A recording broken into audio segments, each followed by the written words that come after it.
perfect match. Chosen by science, but you had to marry them right this second. You would tell me, well, that sounds pretty whack. And I would add, you have 8 weeks to know if you really love them. You just got married at first sight. Jason and Aysha gonna tell you wrong from right. Are all these couples just disasters waiting to happen? Imagine if one of them could be a perfect match.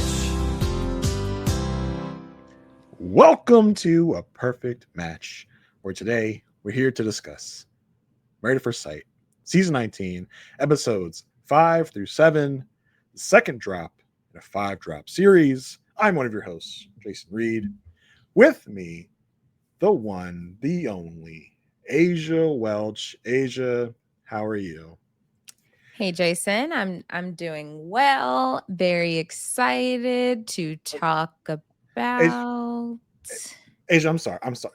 Linda, what? Yeah, you don't like the intro? You want me to be more genuine, more like? Okay, I'm sorry, Aysha. Linda. Listen, first of all, you pissed me off. I asked you for sparkling water, and you gave me flat water for this podcast, and now you're talking about redo the intro, do it over again. I'm not being authentic enough. I said, "How are you, Aysha? What else do you want me to say?" Okay, well, who's talent and who's production here? Okay, right? Okay. Sorry, Aysha. You know what? Let's go back to. You can edit that out, right? Look, I will edit that out, but before we move on, look, you're for the most part respectful with me, but it does matter to me that you are respectful to other people. Okay. I mean, okay, but like, she got me the wrong water. How am I supposed to like let her know that she did wrong? That was the only way you could say it, huh? I mean, all right. You know what? Okay. Aysha, for you, I will try. I will try to do better. Linda, I'm sorry. There we go. But you did give me the wrong water, though. Okay, like, just remember. All right, taking it back. Mm-hmm. Welcome to A Perfect Match, where today we're talking Married at First Sight, Season 19, Episodes 5 through 7, the second drop in a 5-drop series. I am Jason Reed. With me, as always, Aysha Welch. Aysha, how are you? I'm doing wonderful. That was better. I'll edit that part out too. Okay. And I'm very excited to talk about this drop of episodes. I feel like, we were really moving. We were cooking. We got some progression on some of these couples. I am super confused about the show I'm watching, because where did these like well-adjusted, emotionally intelligent people come from? Like, this is They're in Texas, baby. Listen, let's remind people of the Houston season, which was a hot damn mess. Okay, so let's not talk about Texas. Okay, but like, all these people, like, they talk things out. They are reasonable for the most part. I was like, wow, like, where did they find these people? Because this is not what I'm used to. Almost across the board, everyone's like listening, communicating, learning from past mistakes. I'm like, wow, this is a whole new world we're in. Listen, I think the concept of maturity finally found its way onto this show. Yeah, and I am glad about it. I feel like there's so much to talk through, because people actually, like you said, talked about their stuff, tried to move forward, and attack, they tackled things head on, together. Which I appreciate. Like, together, talked it out. Like, I love mess. I love this and that, and this is the best of both worlds, because I still get the mess, but then they come back around and try and figure it out. And sometimes it's followed by more mess, but they're still acting like adults. I'm like, oh, this is refreshing. I get mess, I get good actions. I'm loving it. Yeah, I'm excited to talk it through. Make sure you subscribe to the Love at First Sight feed where you can get all of our podcasts for A Perfect Match, as well as Love is Blind coverage, which is still ongoing. Believe it or not, ladies and gentlemen, we still have the reunion to talk about. And just make sure you subscribe wherever you get your podcast. And you could also find all of that at firstsightpod.com. Also, make sure you subscribe to the RHAP YouTube channel because we are on YouTube. If you always listen to audio only, come on over to the YouTube and you can see these people's faces in case you're still trying to work it through. Because sometimes we make it all the way to like episode 15 and I'll try to talk about this show with my mom and she'll be like, who are they? So listen, we started the pictures for Mama Welch. Okay, literally, that was the whole reason you did that. That's the origin story for sure. of our pictures that have made it onto Love is Blind coverage, the ultimatum coverage. So make sure that you go subscribe in all of the places. And make sure you, if you are interested in bonus content, we are putting that on our Patreon. Patreon.com/A Perfect Match podcast. We had a great time talking to Michael from season 17, the Denver season, where we talked about all the additional stuff that we didn't get to dive really into. And Michael gave us some awesome behind the scenes stuff from his perspective. So we will be having another couple of MAFS alum this week. So make sure that you come over to Patreon if you want to know who that is and you want to get the bonus coverage for this batch of episodes. For sure, excited to get into that with those couple of people this week. The one with Michael is really fun. It feels like he gave a lot of great insight about his experience through this phase of things, and we talked about a little more about things that we didn't talk about on this show. So go check that out. It's a really fun time. Yes. Let's dive in. Let's dive in. Let's go. Let's talk about our first couple, Belinda and Chad. I mean, wow! Like these two are just flying. They're doing great. We're still on the honeymoon as this batch of episodes starts. They're having fun fishing. Her hat flies away. They're having a great old time. I said, not that $69 hat. You better get it. I'm sorry, y'all need to go. Chad was like, no, I got that. I got it. That was a $69 hat. I got that. That's not some cheap $10 hat we bought at a tourist attraction. That was some money. Let me go get that. We do have a couple of group meetups this batch. We did get a group meetup on a catamaran.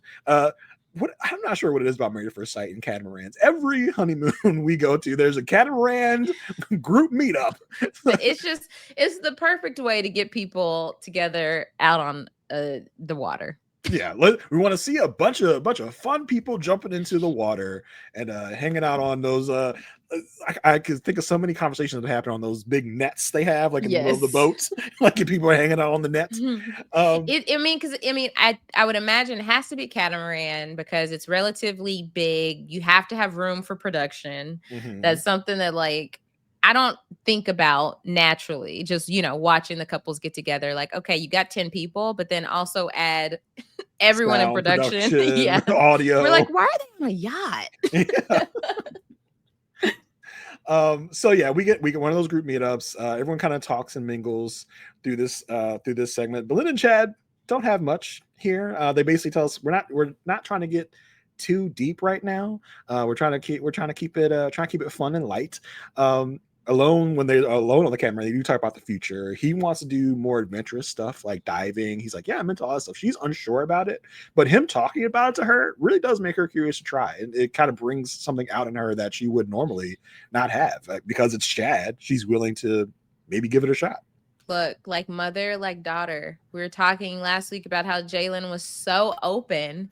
She gets it from her mama. Got it from her mama. The fact that the fact that Belinda is open, and it's not even a situation she is confronted with now. Like, he's not talking about, hey, let's go dive right now in this moment. She's still open to the fact, because easily you could be like, I've never done that. I don't want to do it. I just love the openness to explore what the other person is interested in. It seems so minor, but the fact that we have not had that in a lot of couples in the past, and it's been the source of conflict, it's like, look, this is off to a good start. Yeah, for sure. They do have their own little lunch. They talk about how things going to be back at home. But Chad. wait, let's Oh, not yeah. forget Belinda's concern, because this is something we've never had to deal with.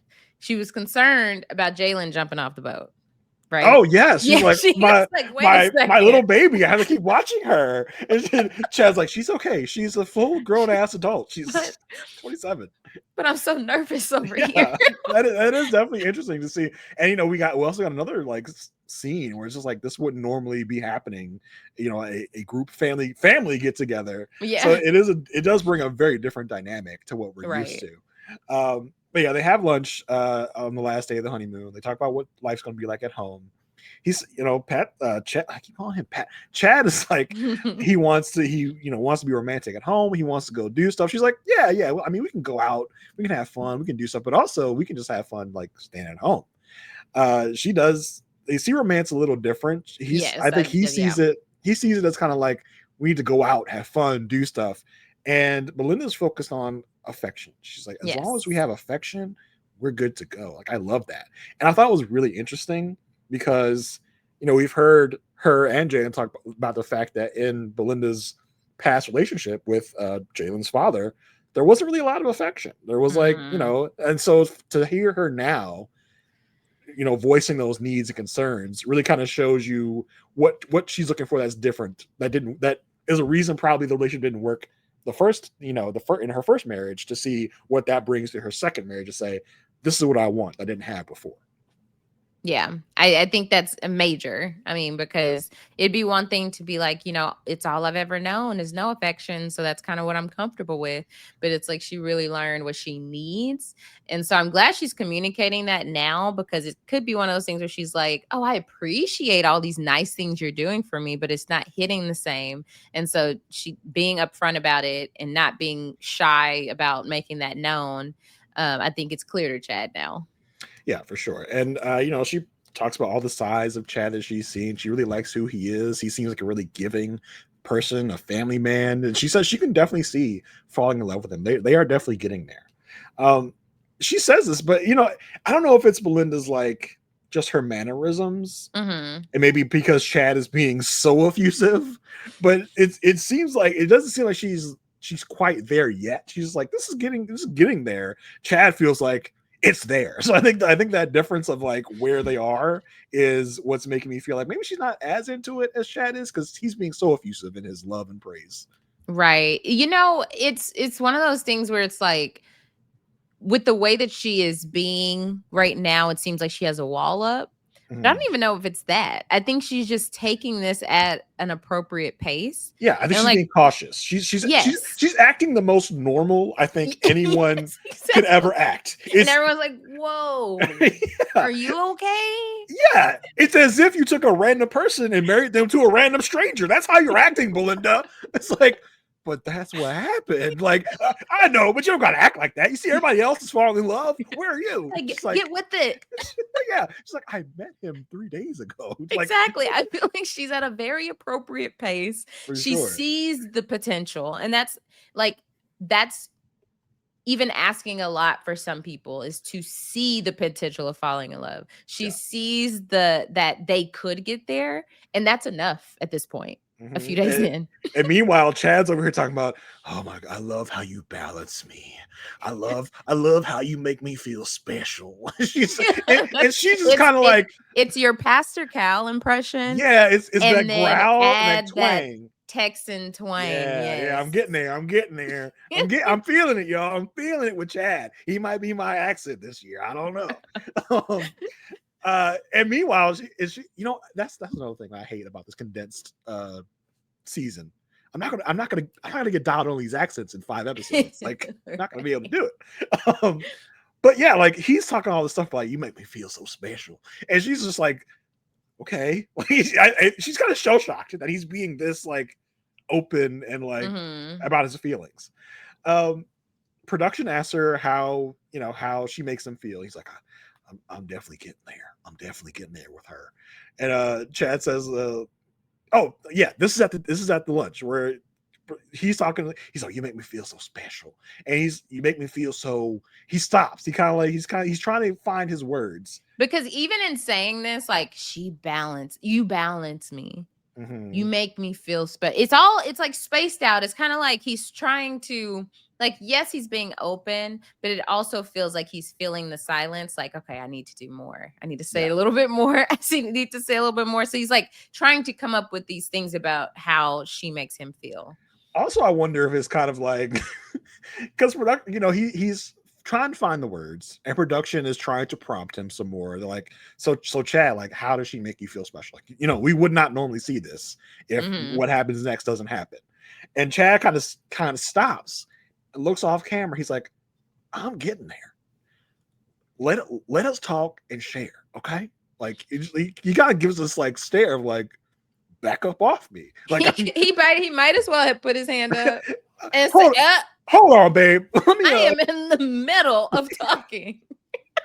How dare you? Okay. And so this, you can see Belinda getting very like, ooh, that was great.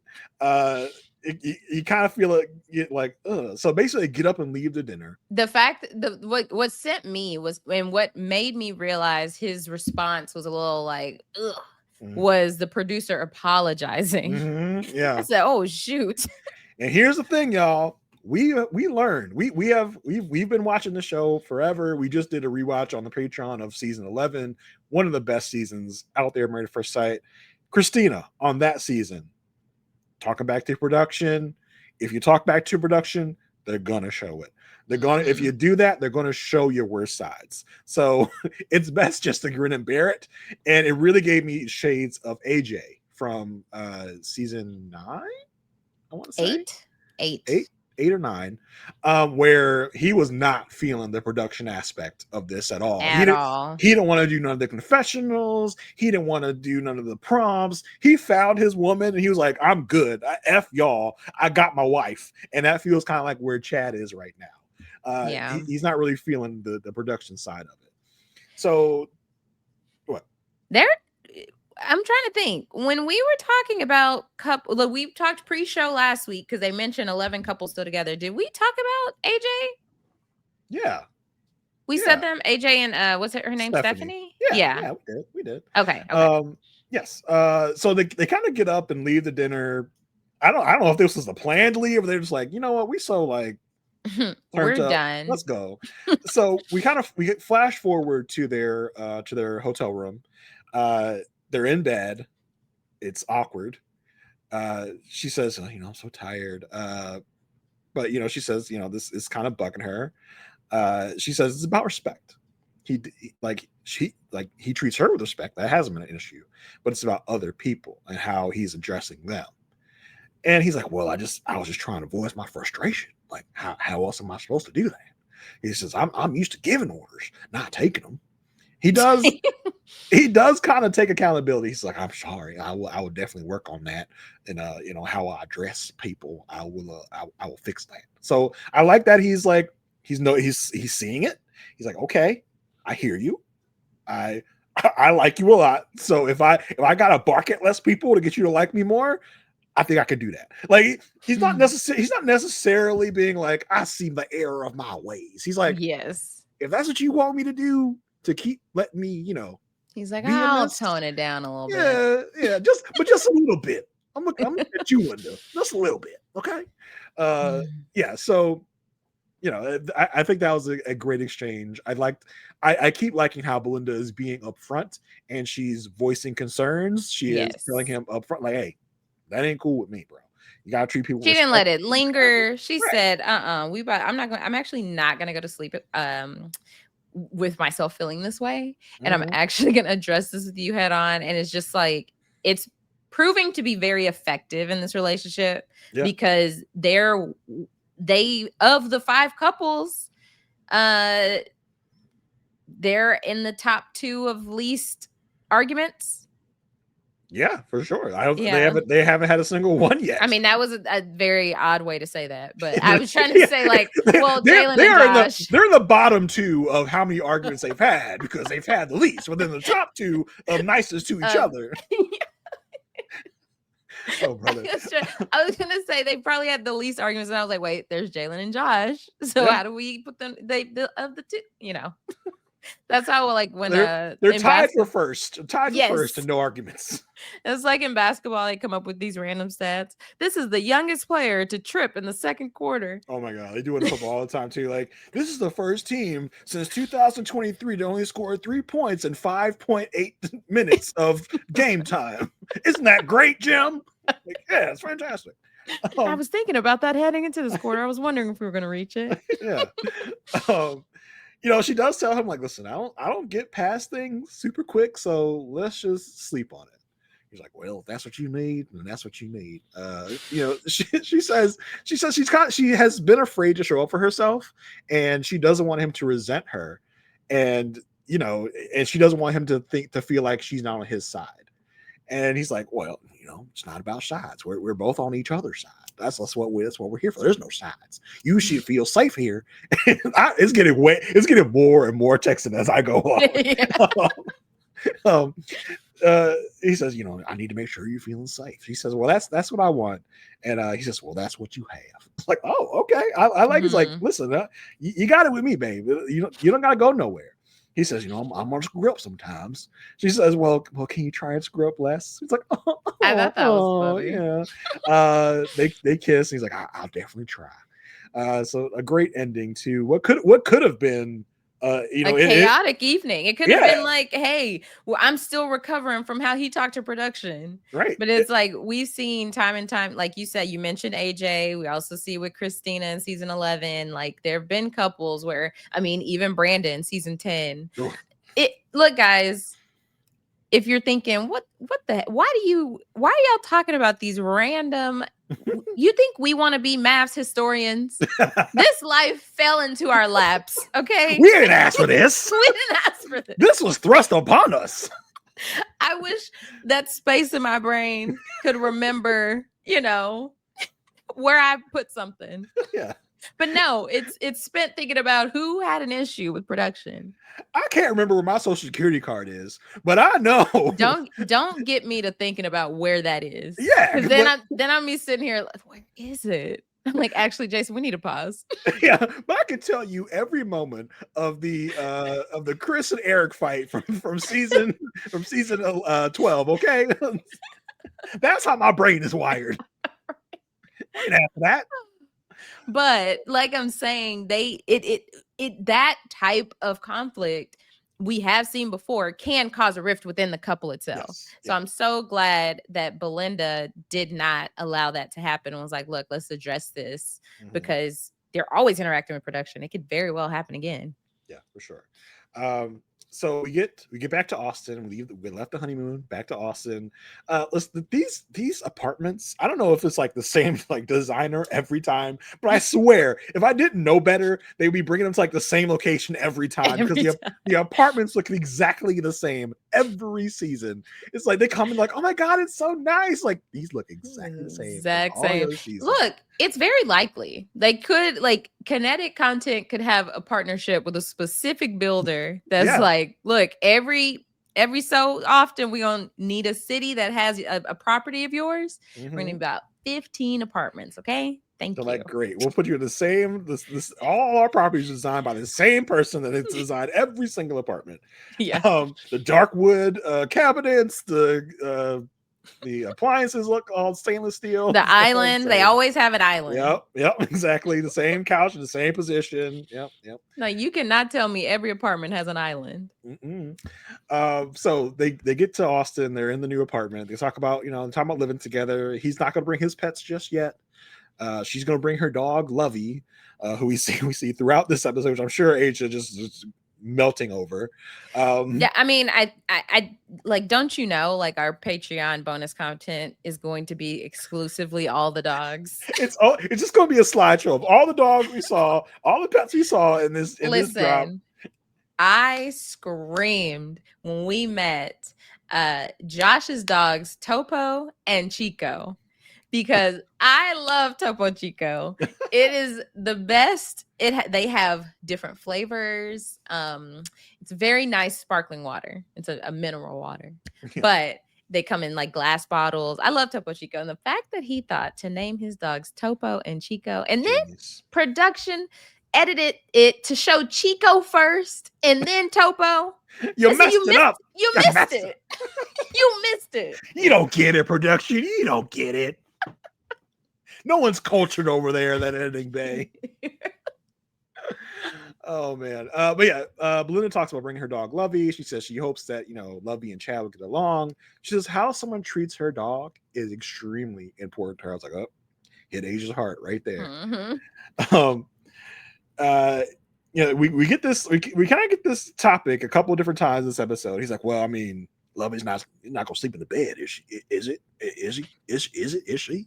And she's like, well, I mean, yeah, she usually does. It's like, Now, hear me out. I do Mhm. think this is a different conversation between Lovey and Zoe. Okay, Mhm. Lovey is a big old doodle. Yeah, Okay, bro, like how is he going? He literally can't fit in this bed with us. Like Lovey is a give us third person. They give us a twin XL in this freaking apartment as it is. How are we gonna fit in this thing? Let alone this damn 6-foot dog. Like, I'm sure at Belinda's home with her king bed, it's nothing to Yeah, have nothing. Lovey in the bed. He's But just- not in Lovey's this like apartment. Lovey's like a body pillow. Like you can't fit 3 of us in this bed, bro. Like what are you talking about? Lovey needs the second bedroom. Yeah, for sure. That's Lovey's room over there. Okay. We do see some footage of Lovey being home, and Lovey is barking at Chad. It's just like, well, you know, that was to be expected, I guess. So the next scene we get is Chad taking Belinda to one of his hobbies, one of his interests, to a shooting range where they go and shoot arrows. You know, Belinda, she's loving this. She's like, oh, I'm liking doing something that he's excited about, and I love that he's showing me how excited he is about it and teaching me how to do this stuff. And it's kind of hot. She's really enjoying this. Mhm. And it's also showing like how patient he can be with her while teaching her how to shoot arrows. I definitely thought this was going to be a shooting range, like with guns. I mean, Texas. I know. I like just I've literally never been to one, but I know they are plentiful around here. Maybe they had to talk Chad down from a gun shooting range to an arrow shooting range. Yeah. It's like at the time, it was like, Chad, this is lifetime. We can't do that. We don't shoot Okay, guns archery here. country. All right. I guess I'll take her arrow shooting then. It really it's something that she really enjoyed. She had fun. It really strengthens their bond. They both say in this moment, like, if D-Day was today, we would both say yes. When she said that, I was like, whoa. When you start doing that, that's a little nerve-wracking because you don't know what the other person's gonna say at this point. Yeah, and what happened to the caution, Belinda? Like, you were being so like cautious. You were, you know, like, I don't want to go too far. I asked about D-Day already. I was like, dang, she's falling. She's falling. She is plummeting, I would say, at this point. We see a sweet moment where Chad is, you know, decorating their balcony with lights. He's put up a flag. He got her flowers. She's like, oh my God, it's so sweet. And that was really sweet. But yeah, big old American flag. Big, I mean, listen, that's Chad. Like, Chad loves himself some America. He really seems like he loves some America. Okay? So that's huge, a little excessive. It was huge. It's like we're about to sing the national anthem. What are we doing? How did he fit that through the door? You just know the other people in the apartments around them are like, look at this fool. It's like, I can't see out my balcony window, Chad. It's like, because your flag is hanging.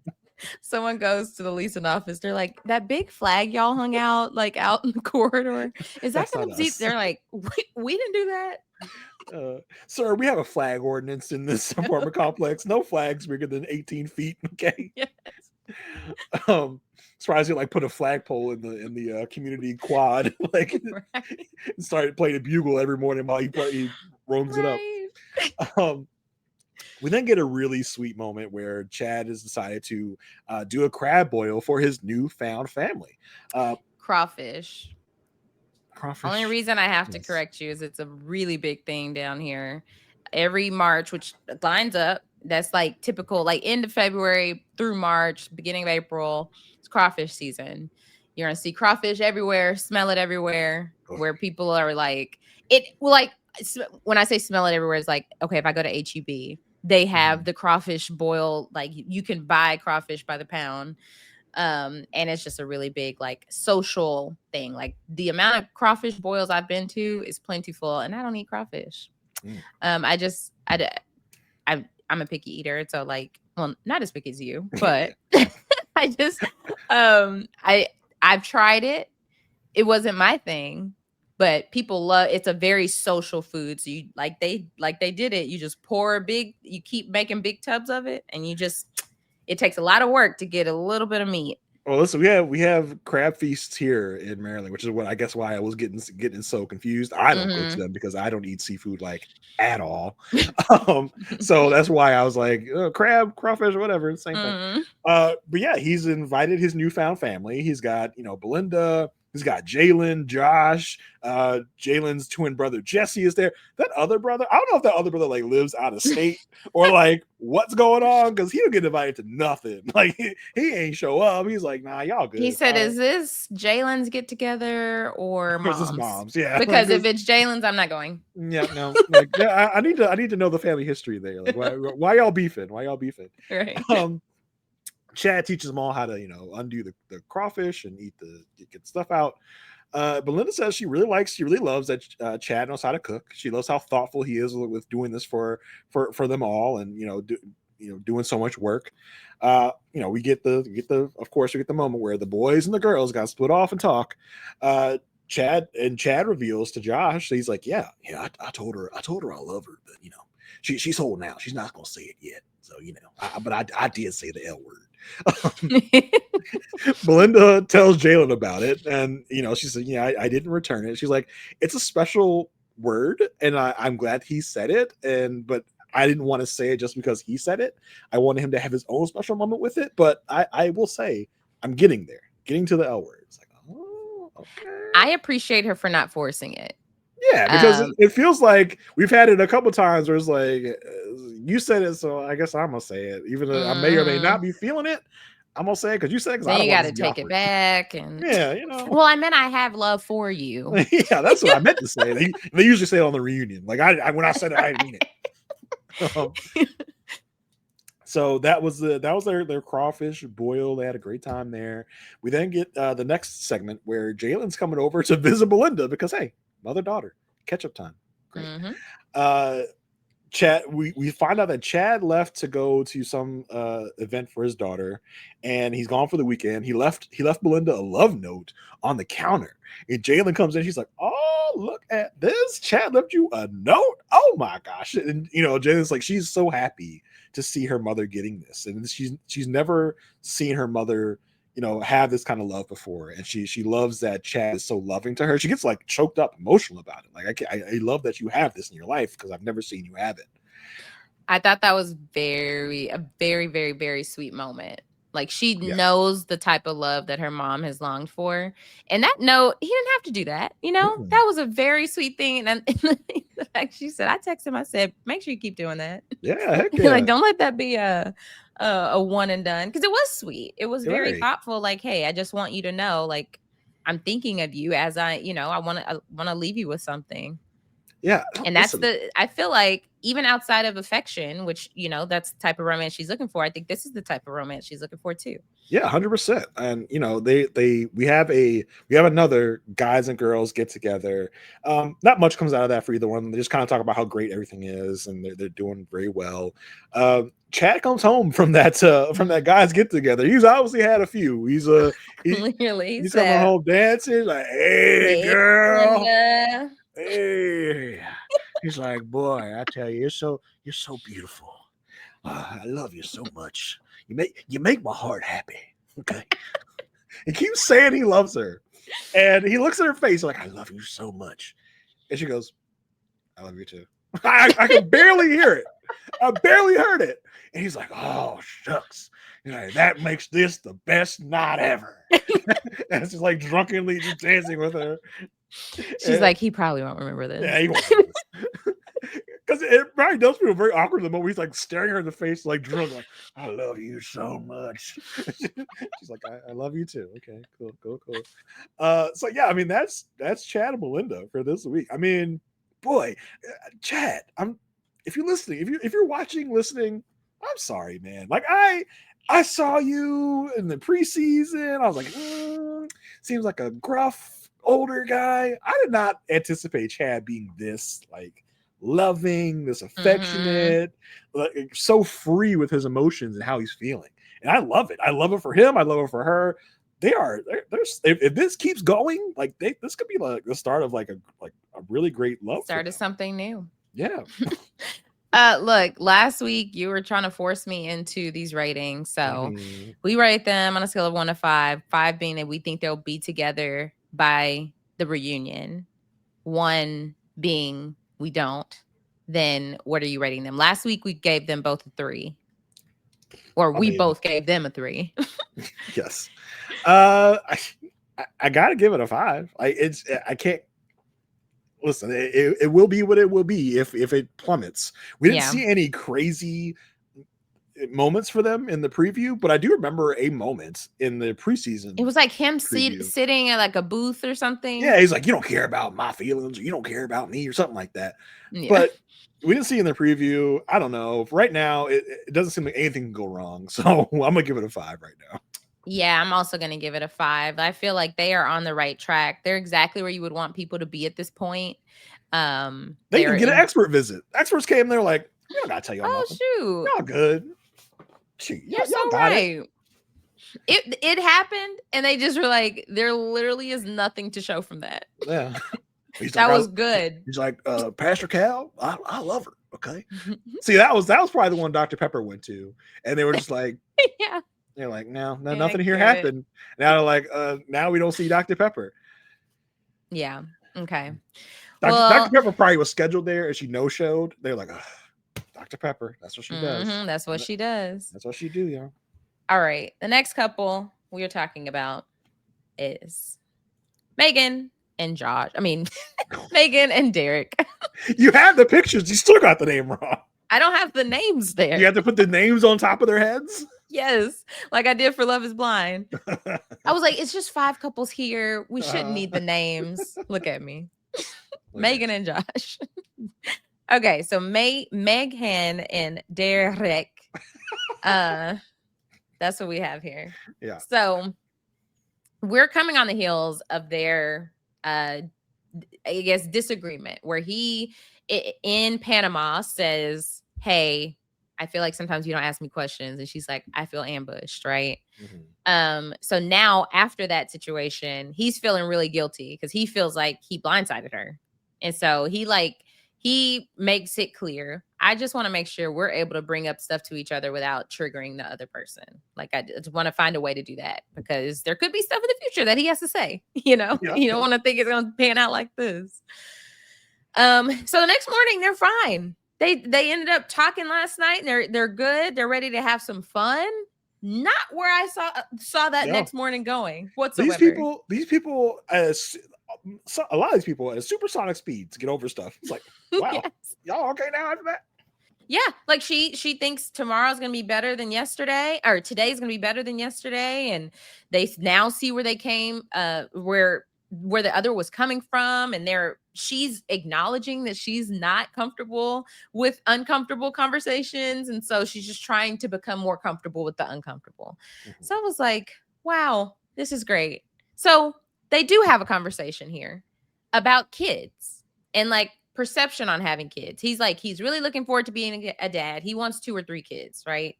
She's like, well, like 2 or 3, like we're both 38. Like we need to start now if that's the case. She does, like he's aware at this point that she has frozen her eggs, and he brings up like, how do you feel about like being pregnant? She's like, oh, like it's a little scary thinking about giving birth. Because he's like, why? She's like, the pain. Bro, like, why? There is a human being coming out of me. Like he's like, and yeah, so I've had tummy cramps. I've had a tummy ache. I do ab workouts, probably the same thing, right? Like it was so tone deaf to be like, why? So why? Sir, there is a I don't think we even like think about enough about pregnancy We and birth don't. and how it all works. Like there is another human being inside of me that's going to come out of me out of a very small opening. So yeah, bruh, it hurts, and I'm gonna need you to get on board. He's like have some empathy, my guy. Like why? What? Why? Hurts. Like, did no one have a talk with you? Like, did no one tell you where babies come from? Like, does he have a sister? I don't know. I don't think we met any siblings. Okay. I don't know. It's a good question. Because it strikes me as like, I feel like the type of guys like this that aren't aware of like the potential pain of giving birth or even being pregnant, like in itself, don't understand like, oh, women have cramps. Women have a time of the month. It's giving like, I didn't know how well I was supposed to treat women until I had a daughter. Yeah, exactly. That wasn't you, was it? No. Okay. I wasn't. I was, I was a son of a single mother. I was taught You've right. been new. I've been new. Yeah.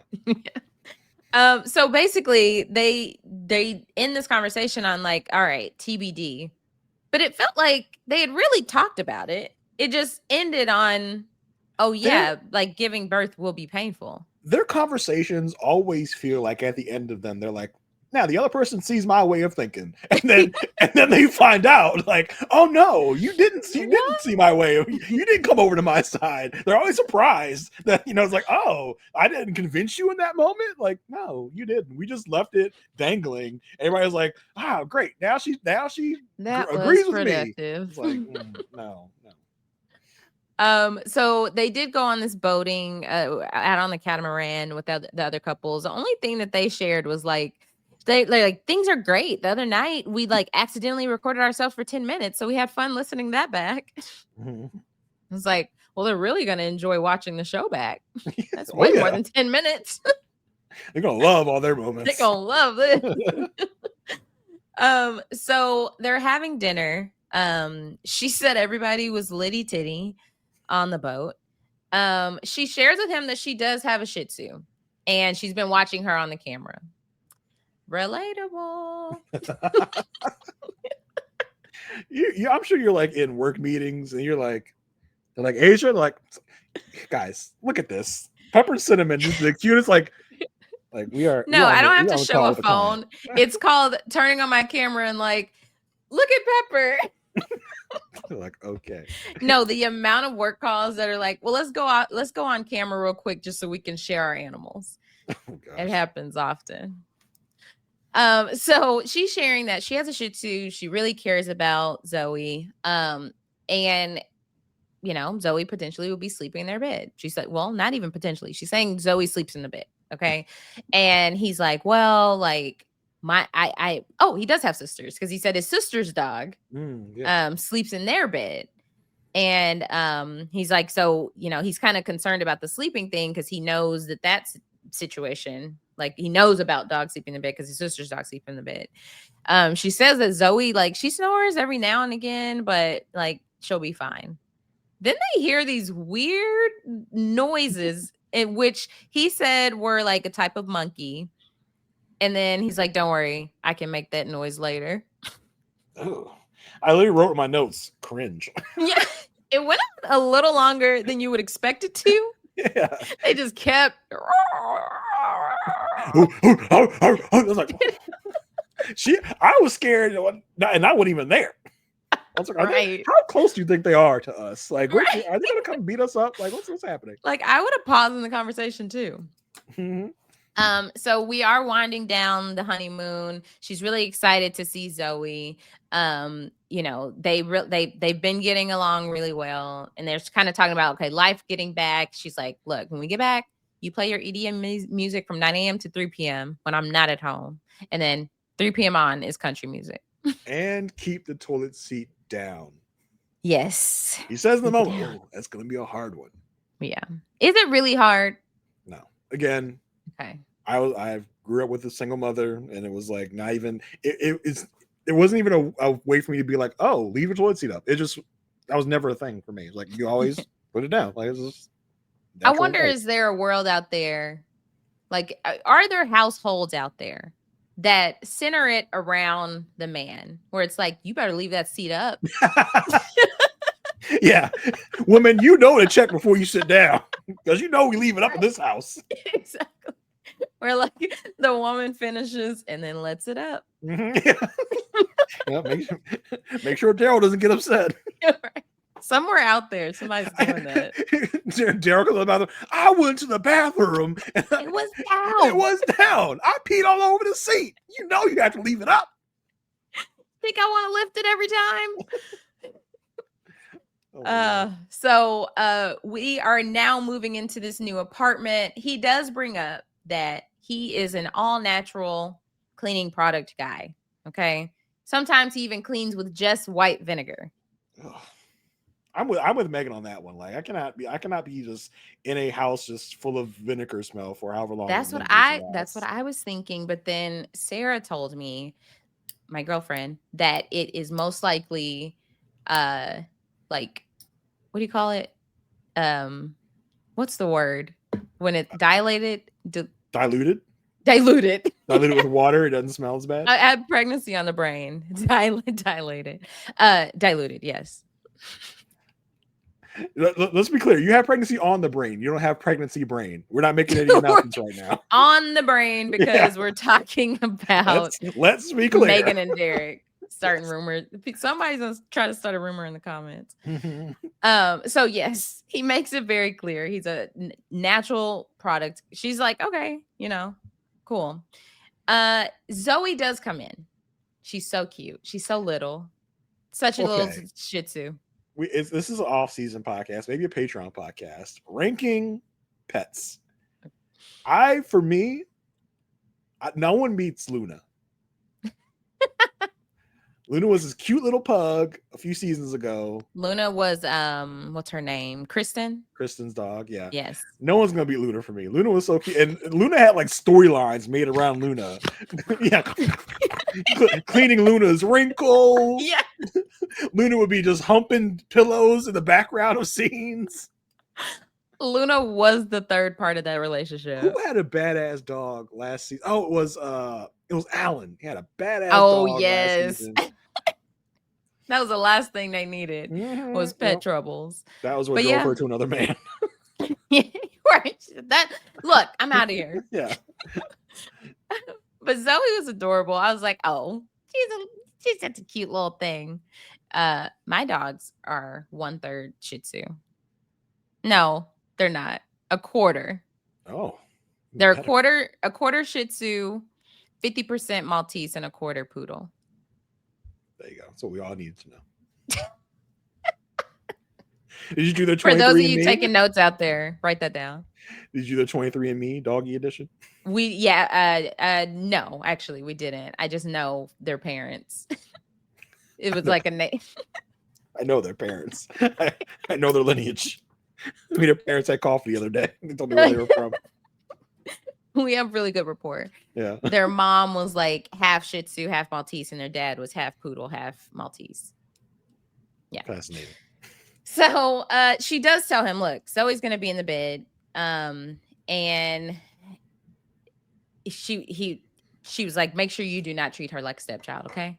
She's like, she just wants somebody who gives her TREATS.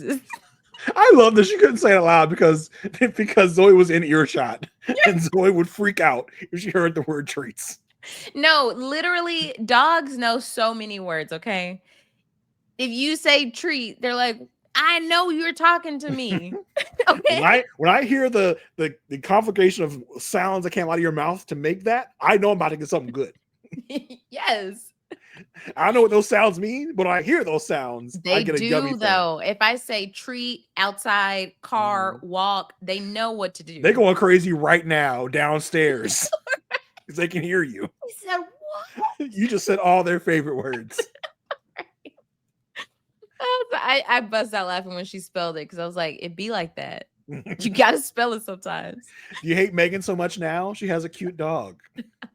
Yeah, Zoe won me over. Yeah. I didn't hate her. So he's doing a morning walk, and this is when it's like, dun dun dun, things are tense. Yeah, he's mad. He's like doing a morning walk. Like he does not want to be doing this right now. He might as well be stomping. Yeah. And he said that last night was a little rough. Zoe kept barking, and she was even sleeping on the bed. On his side of the bed, no less. Right. It's like, okay, sir. Zoe is like the size of a loaf of bread. Like it really bothered you that much? Was she in the middle and like horizontal? Because listen, I need to. I had a cat who I swear would try to kill me every night. Like sleeping on my chest, like sleeping on my mouth, like trying to suffocate me every night. So I get it. And especially for someone that does not come from that world of things, it can be very jarring, very different than what you're used to. Like he could be someone that, you know, has to have complete stillness, complete quiet in bed for him to get a good night's sleep. But it was just like he was he went a little too overboard with this. Like it was like, bro, you showed your hand. We've seen Zoe. Yeah. Right? You can't. This is not Lovey, okay? This is Zoe. We've seen Zoe, okay? So he's like, you know, they got into a disagreement about who should be walking Zoe. Because he was under the impression they would be walking Zoe together and that he would not be walking Zoe by himself. He was so overboard with this and so adamant, like, why am I walking this dog by myself? Like, yeah. I mean, he feels like because this was her dog she came into this with, she's gonna take care of the dog. I don't have to do anything with the dog. That's your dog. Here's the thing, because he wouldn't be saying that if she came into this marriage with a human child, right? I mean, I don't know. That's the question. Like, would he? Oh, good point. Okay, yeah. I'm assuming the best, because like what I'm thinking, like there's a difference in the perception of who Zoe is to Megan. Well, I would feel like, do I have to take your kid to school? I have to drive your kid to school in the morning? Like, yeah, that's your kid. Like I understand he's a kid you brought into this marriage, but you should be taking responsibility for that, not me. Like, yeah, I think that's the equivalent. Yeah, for sure. Yeah. I think there are people that would do that would say that. And that's wild. Yeah, because I mean, because she has clearly made it clear, like this is her pride and joy, right? Zoe is the apple of her eye. And so she naturally would want the guy that she is with to grow an affection with Zoe and care for Zoe, this similar to how she does. She doesn't need him now to take over all of Zoe's responsibilities. Like, I need you to feed Zoe. I'm not lifting another finger. Right. I need you to walk her every single time. And so it got real awkward when he came back. Like, she was in the room and he was in the living room. She was in the bedroom, and she's like, "You seem pretty angry." And he's just like, "Look, it was so unexpected for me. Okay." And she's like, why do you have an issue basically with walking Zoe by yourself? And he's like, "I thought it was something we do together." She's like, "But I was running late, and like I asked, that's the only reason I asked you to do it." He was like, "Well, I didn't want to." I said, "Whoa." Fighting words. Yeah, like she said, "Don't you worry, you won't walk her again." The tone in which she said that was like, "Oh, dude, that was killed. That was death words right there." Yes. And you know, it was because in the moment, Derek and Megan are sitting on the couch, and Derek is like petting Zoe. If I was Megan, I'd be taking Zoe, like, "No, you don't want to walk her. You don't get to pet her either. So you don't want to do one thing. You don't get to reap the benefits either. So hands off my dog. So this is my dog so much, and I have to walk her. You don't get the benefits either, buddy." And he was like, it was giving that moment in Love Is Blind, the season where, you know, KB was like, "Can you go to the store for me? Because like you would be helping me get something off my plate." And it was like, "Nah, man, I'm tired. I'm good." It was giving that. It's like, "No, that's your thing. Like, that's you." Derek basically was like, "You knew you had to walk Zoe. Why you running late? That's on you." Consequences of your own actions. Sounds like a PFP to me, a personal effing problem. Ain't got nothing to do with your boy over here.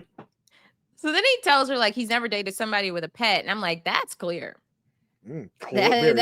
That is very evident. And so he is in a position where he feels like he's been doing all the compromising. She feels like she's also been compromising. He's like, how have you been She's like, the cleaning stuff. He got her. Like, if Derek's gonna do one thing, it's gonna be call her bluff. Give me examples. She's like, these natural ingredients. She acted like she had to drive all around Austin to find these natural ingredients. White vinegar. You remember the white vinegar? See, that's what I'm talking about. All these compromises I'm making. Like, oh, you did not eat the way you thought I was going to eat. Like, yeah. I need you to stop asking me for examples when I say stuff. That is so irky and annoying. Like, asking me for examples of things I say. I don't like that.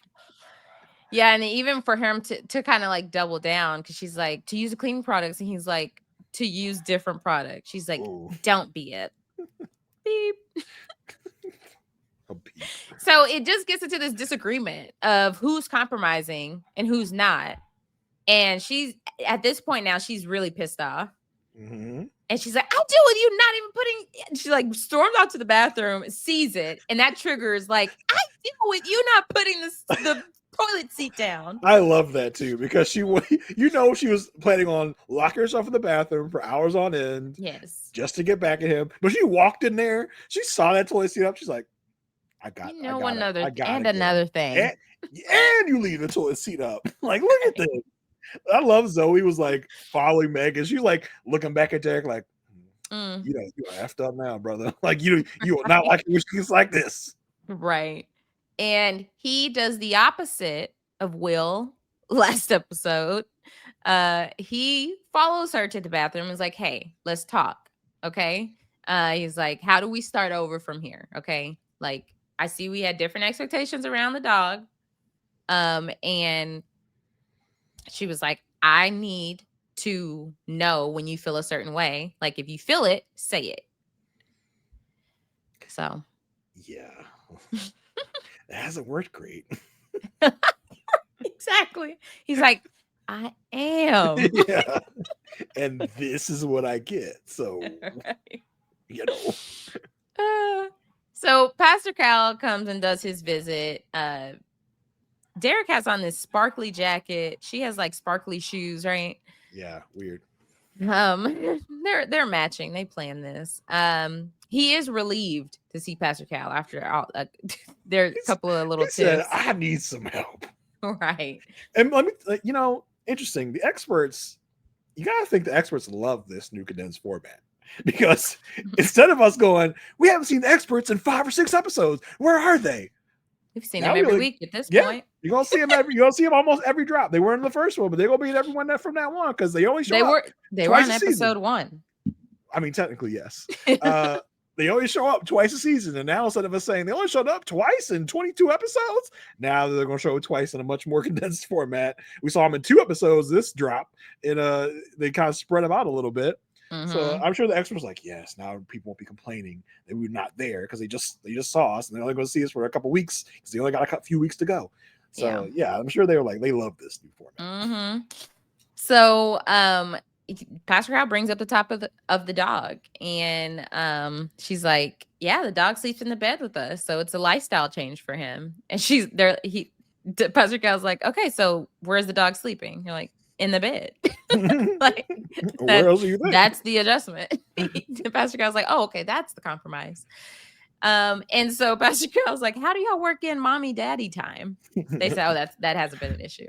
And speak slowly when you talk about mommy daddy time. For those that don't know, for those new to the program, Pastor Cal is the, what would you call him? Spiritual advisor.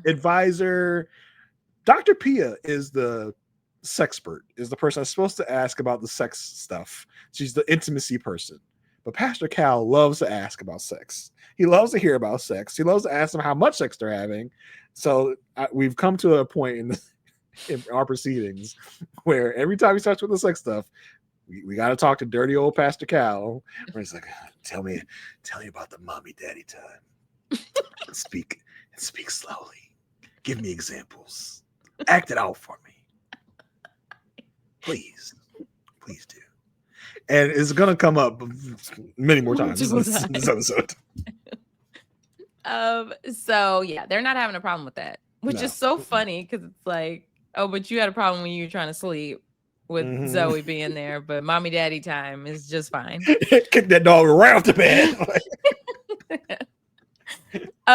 So Pastor Cal encourages them not to walk away from conflict. Like, she needs to know that he's like, if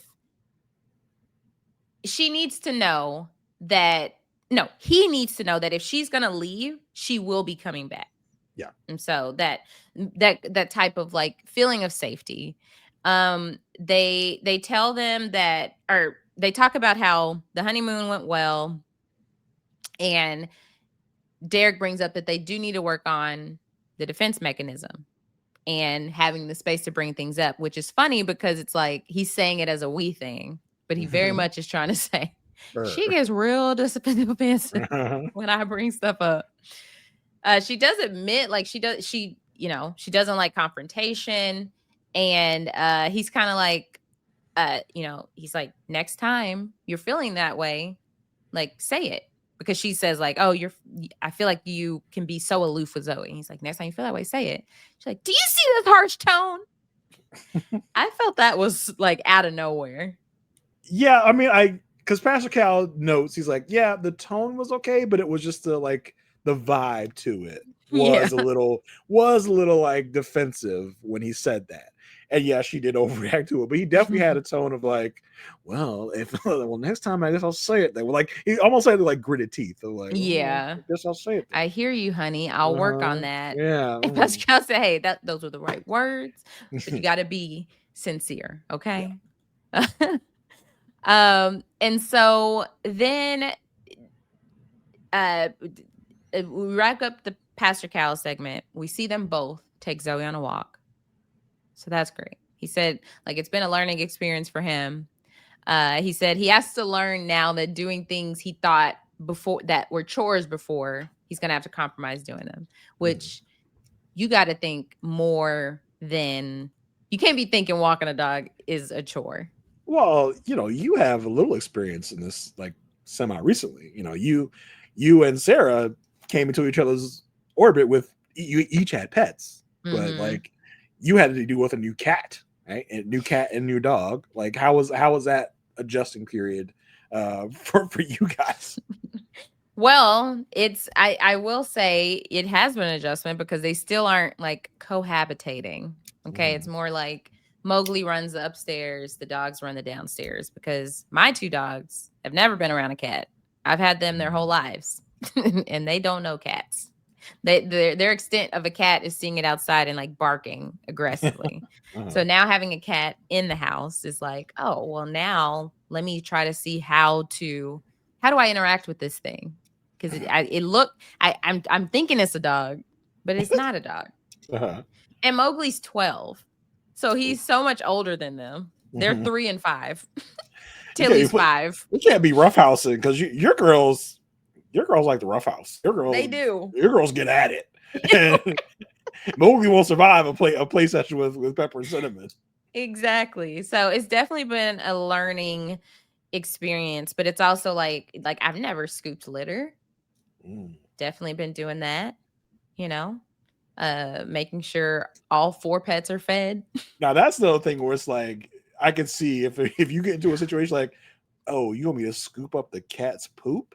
Like, nah, that's a you thing, brother. Like, I'm good on that. Right. That's your cat. Yeah. So it's definitely, an adjustment, but it's like, it's not one of those things where I see it as like, I don't even know if chore is the right word because he phrased it as chore, but just like a inconvenience is kind of how he's seeing.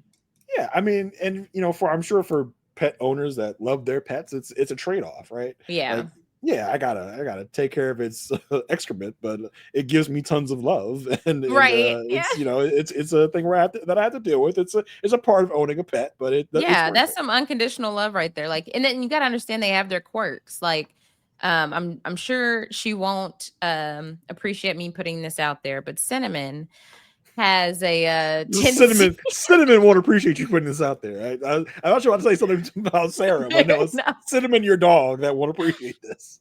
Cinnamon has a tendency to kind of like when she has to go number 2, it starts coming before she's at her destination. And so she got a little embarrassed the other day because she was going to the door to tell me, like, she scratches at the door when she's ready to go potty. I like that you have ascribed emotions to this dog. She got a little embarrassed. She was embarrassed. She went to the door to scratch at the door. On my way to the door, I noticed a very little small thing that came out as she's on the way to the door. I said, Cinnamon. Oh my God. Is this you? She's like, put all Cinnamon's business out there. She crouched down. She walked over to her cot and she laid down. I said, it's okay. No, we can go finish the job. I just wanted to know, was this you? We can go finish the job. And sure enough, as soon as I opened that back door, she went right away. Cinnamon's gonna walk up to you one day with earphones in her ear, like, heard you talking shit about my shit. Right. Poor girl. So we did find out that in February, Megan still had her Christmas tree up. Yeah. Which no, I honestly I'm not gonna talk any crap about it because I definitely celebrated Valentine's Day with the Christmas tree up. So I know more and more people. Well, I'm seeing it on social media. More and more people are turning their tree into just the tree of the house and Valentine's decorating tree, it for each Easter tree, St. Patrick's Day tree, May tree, summertime tree, May tree. As you just run out of things to celebrate. It's just May. I don't know. They put a picture April of Justin Timberlake up. It's gonna be May. They put Justin Timberlake on the star. Exactly. Just a bunch of like ramen noodle packages. Okay. Derek does hang out with his friend and he says, like, look, we got great chemistry. Like, I want to start a family and have kids, but we are both 38. And I have learned throughout the process that she can get a little defensive. But where this conversation kind of leads to downfall is that his friend gives advice about, like, look, you got to make sure you want a family, you want multiple kids, you got to make sure she wants that just as bad as you do. And Derek's like, we haven't talked about that. Mind you, we talked about that earlier, that they did talk about that. Rewind. Exactly. We talked about birth scaring her. 40-minute mark of this podcast. Yeah. They'd have had that conversation. And so Derek is like under this new realization that, like, wait, I don't understand how she feels about kids or how she like feels about having a family. So put a pin in that. They do go see where she works. One of her jobs where she's working in commercial real estate. It's a situation where it's like a whole bunch of storage units, people parking right in front of their storage unit on the inside. She brought us to her workspace, and I still don't know what she does. Like, she has an office, Jason. Are you a storage space leasing manager? Like, is that what this is? Like, is this a high-end leasing storage space? What are we doing? It did look like a fancy storage space to be parking right in front of your unit. Yeah, but then don't call it commercial real estate. Call it, I'm a leasing agent for this storage unit place. I don't know. Like, come on. So he decides to bring it up now. He's like, hey, so I had lunch with Scott and we were talking about family planning.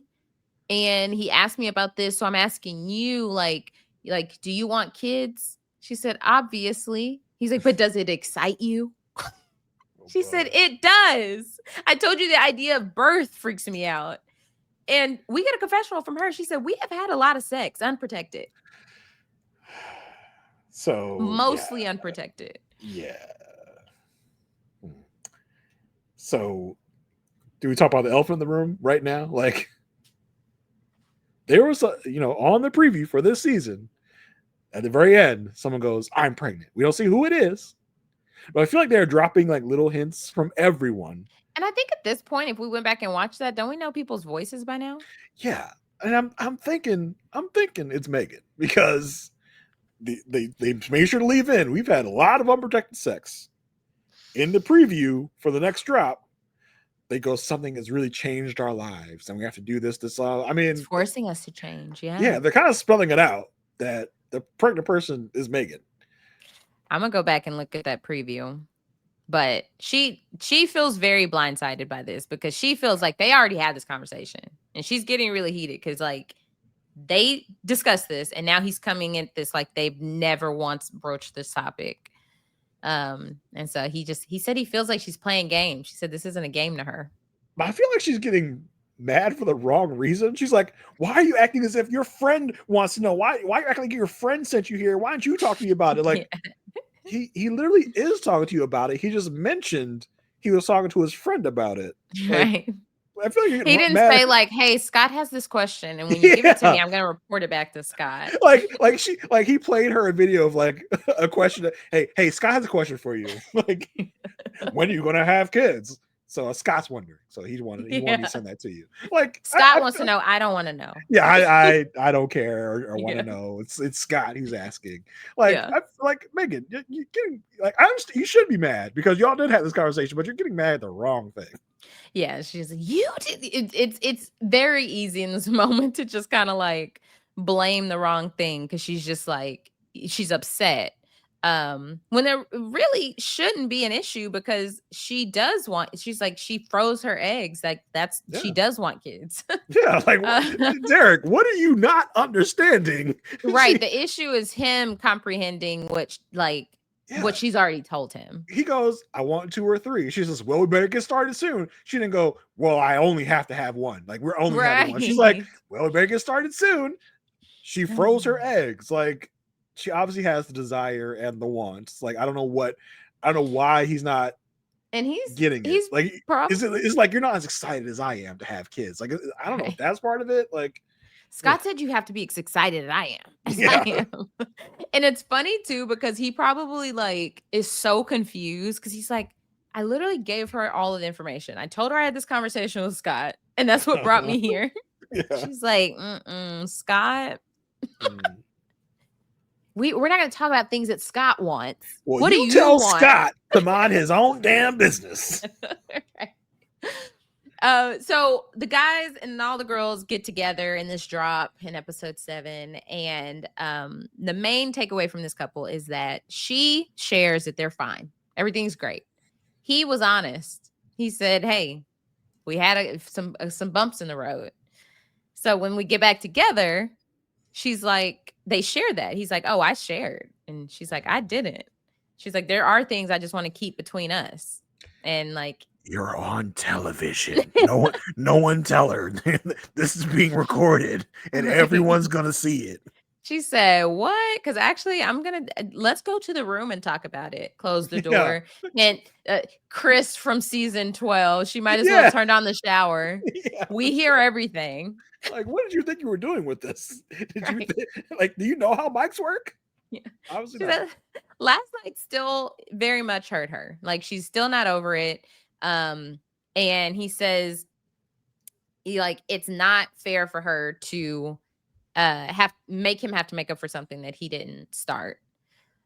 She just feels like he's not taking accountability. And she said, you can do what you can do better is get off of your high horse. She comes out, she's like grabbing stuff. And he's like, please tell me what I did wrong.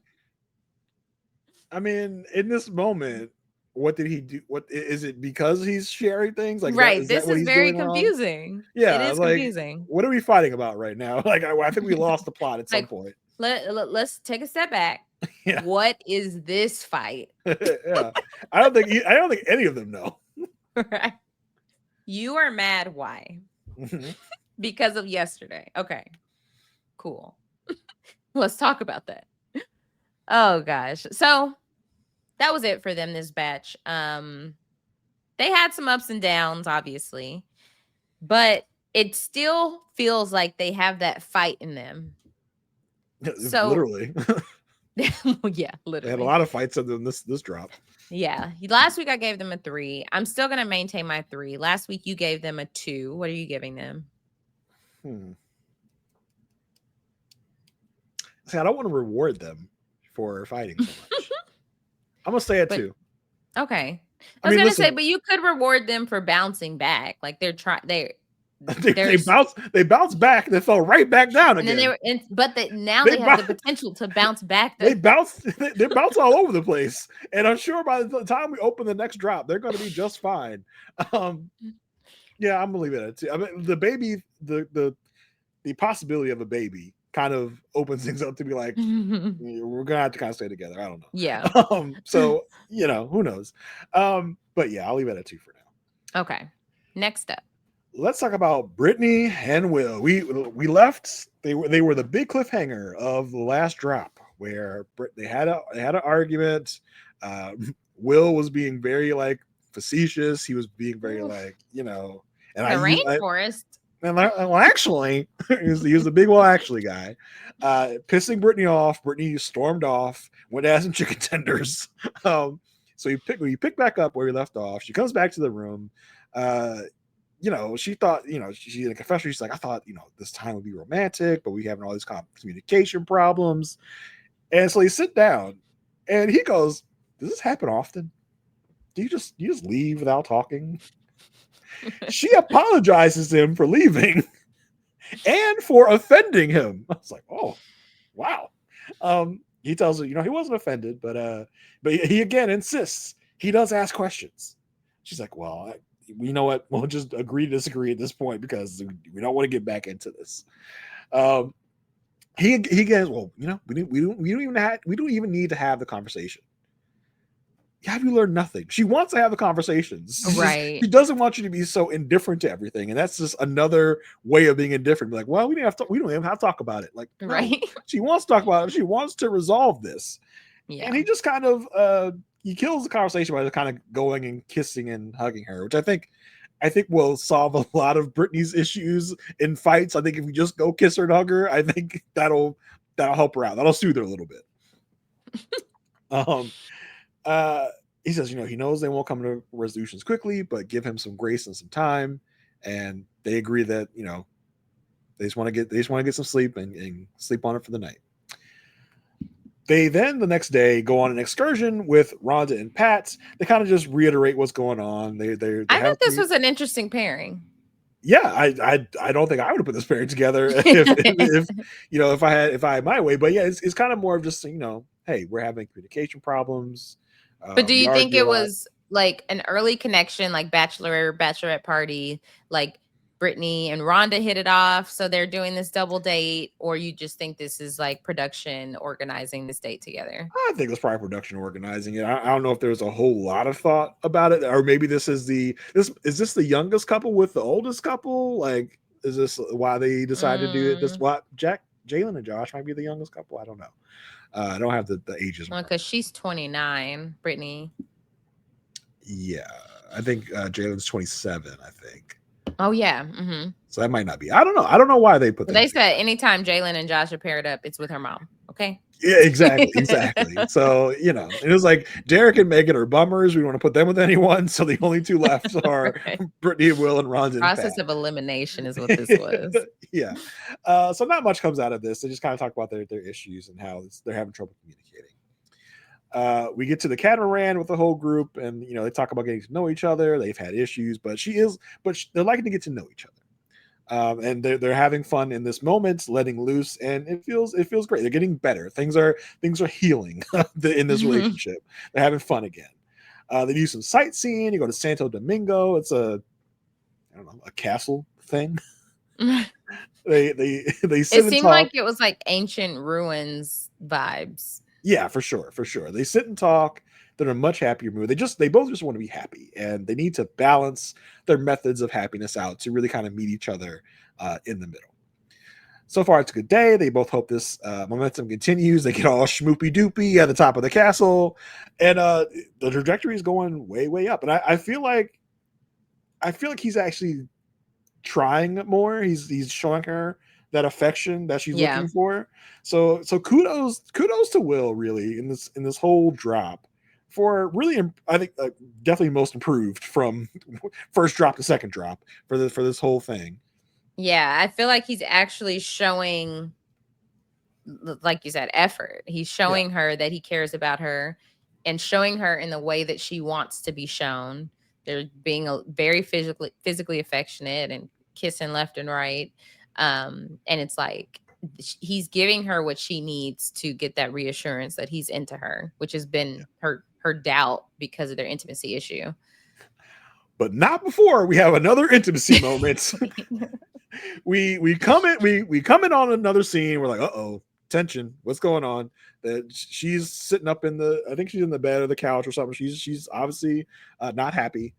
It's again about intimacy. She asked him if they could do it again. He again kind of told her he's not there right yet. He's not in a place where he feels like they can do it again. And she says she feels rejected. She's like it feels uncomfortable, asking a partner for something and they turn you down. She feels rejected. And he says he just still feels uncomfortable with it right now. And just it's like how are we going to solve this? Like we just can't right now. He wants to wait. He says we can do everything else but that. She says she finds it hard to move forward if she just keeps getting rejected and rejected. Right, because is it a matter of her having to wait for him to not be uncomfortable? It's like, how can we attack your discomfort without trying to address the issue? So, the ball's in his court right now. Yeah. And I think she has to be okay with that and let him come to his determination, maybe ask questions about it, sure, but don't straight up act like, are we done? Is your waiting time over? Can we go again? Because you're going to get rejected again. So I mean, you can ask questions like, hey, like, what do you need to feel more comfortable? Like what? But it felt like she maybe tried to come on to him, and he rejected her again by saying he wasn't ready for it. It felt like that kind of vibe. Yeah. So instead of doing that, yes, you've put he's put the ball in his court, which is fine to do. Like no one's coming at Will because he feels uncomfortable. Mm-hmm. I think Brittany's wrong step is to come about it the way she is, which I feel like she's trying to get the sex scene started, and he has to stop it. I think that's where she's making the wrong move. She's getting herself rejected in this way. Yeah, but then it's also like she's fighting this battle of she does want him. She does want them to be intimate, and it's like he was the one in the initial situation that delivered the rejection, right? Mm-hmm. And because he's just like, I'm uncomfortable, it's kind of like, well, she wants to know how do they navigate that. And because I'm trying to think of it, if the tables are turned, like if she's the one saying she's uncomfortable, I think it would be a matter of clarity on his end. Is it a matter of uncomfortability because of time, or how we feel, or how you feel about me? I think it's just some level of clarity to not make it feel like rejection in its situation. Yeah, and I think this also has a lot to do with Brittany's past relationships and how it's kind of creeping its way into this one. Because she just talked to him, it also feels like he's being distant and he doesn't want to talk to her. He doesn't want to be intimate, which I don't know if she's blowing that out of proportion, or if it's still the issues here, because we've seen nothing but good from them in this episode. So I don't know where she's getting that, where she's feeling that, or if she's kind of blowing it up. He does apologize for making her feel that way.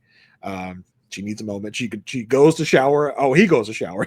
This guy loves showering. I don't know what it is, but he mentions 3 times throughout that he needs to go shower. So the next morning, which is the last morning in Panama, they're packing their stuff, getting the heck on out of there. Everything seems to have blown over. There's no other talking about it, but they seem to be in a good space in this moment. We get to Austin. We get to the apartment. They sit down. She tells him she wants to act like Panama never happened, which is I get it, but that's probably not good. You still need to.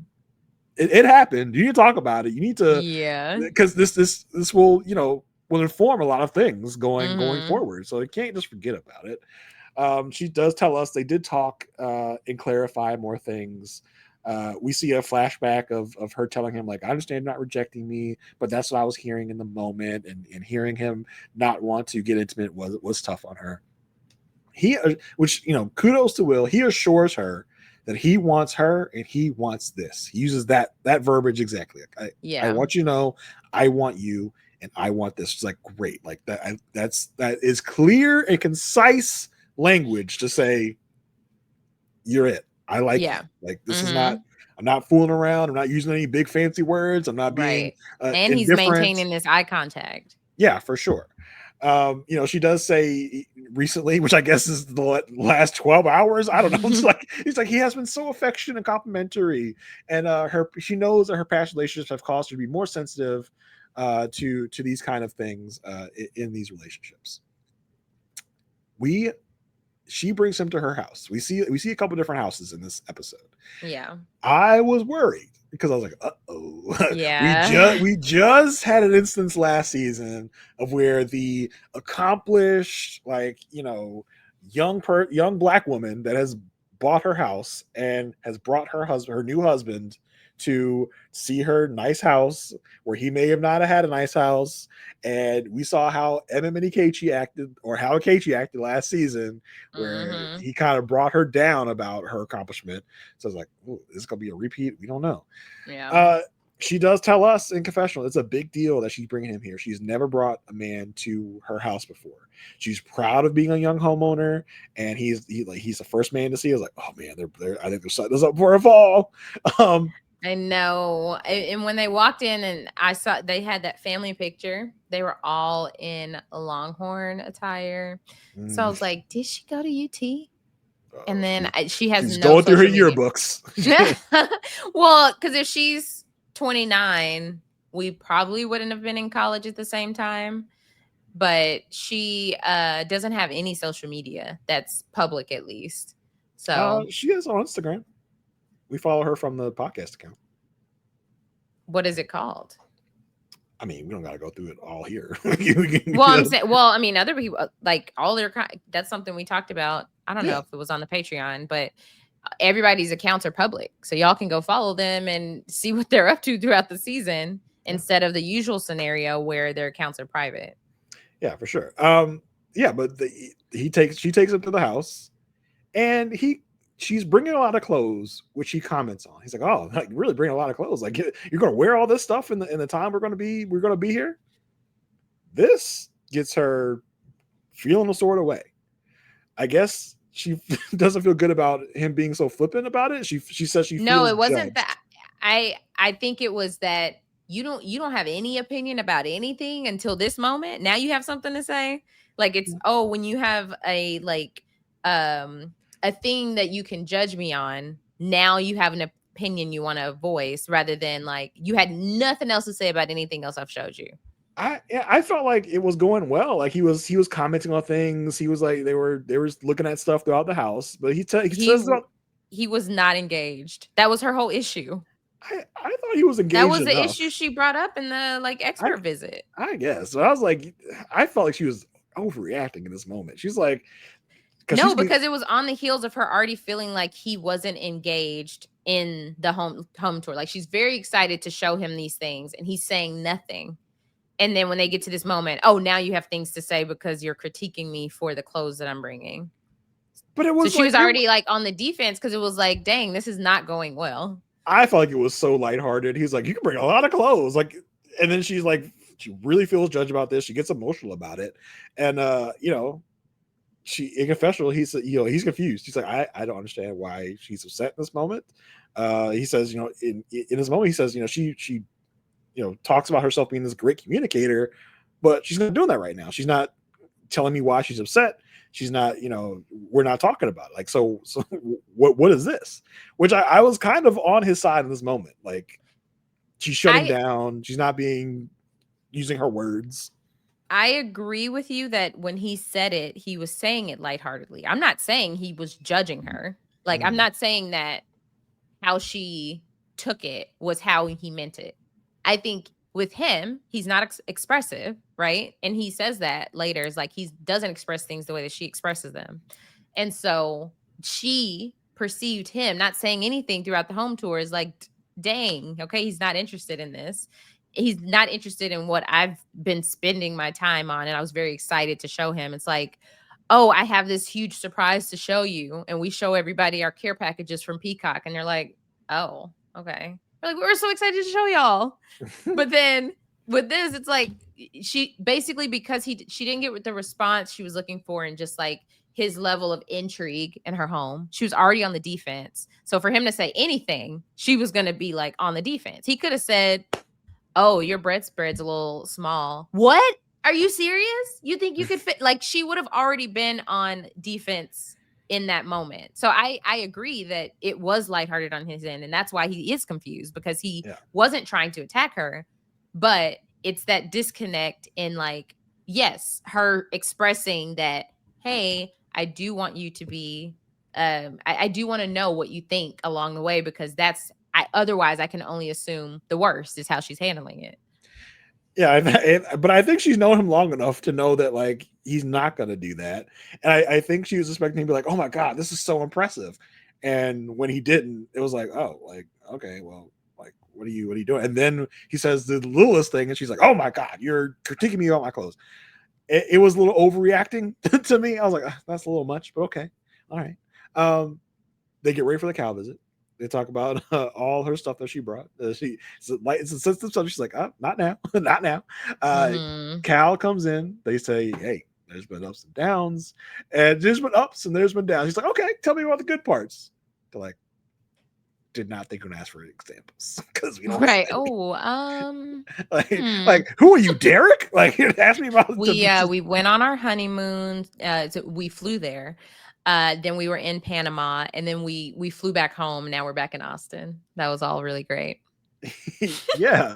So they bring up the fact that, hey, I am super expressive, and he is the exact opposite. She brings up the home visit, like you said, Asia. He says he had a non-reaction to everything in the house, but he did talk about how many clothes I was bringing, and that triggered her. Cal says, well, Cal tells Will, like, she wants to know that you care about what she cares about. She wants you to care for her the way she wants to be cared for. But he also, I thought Cal hit it out of the park in this episode in all the conversations he had. He turns to her and he's like, and also, he's not a mind reader. Like, you're gonna like, she says she didn't want to say anything, but she didn't want a bad response. She doesn't know what she's going to get from him or how he feels about anything. So she didn't want to start an argument. And Cal says, well, like, listen, if something annoys her, if something annoys you, tell her. She's tougher than you think she is. Will goes, I did do that, and it didn't go well last time I said that. So, and Will talks about, they talk about the intimacy issue and her not feeling wanted and her taking it as rejection. Cal says, so Brittany, what response would have put you at ease? She says, I mean, just him telling me that he didn't regret the first time we were intimate. And, she's in those moments, she's extremely vulnerable and she needed comfort in that moment.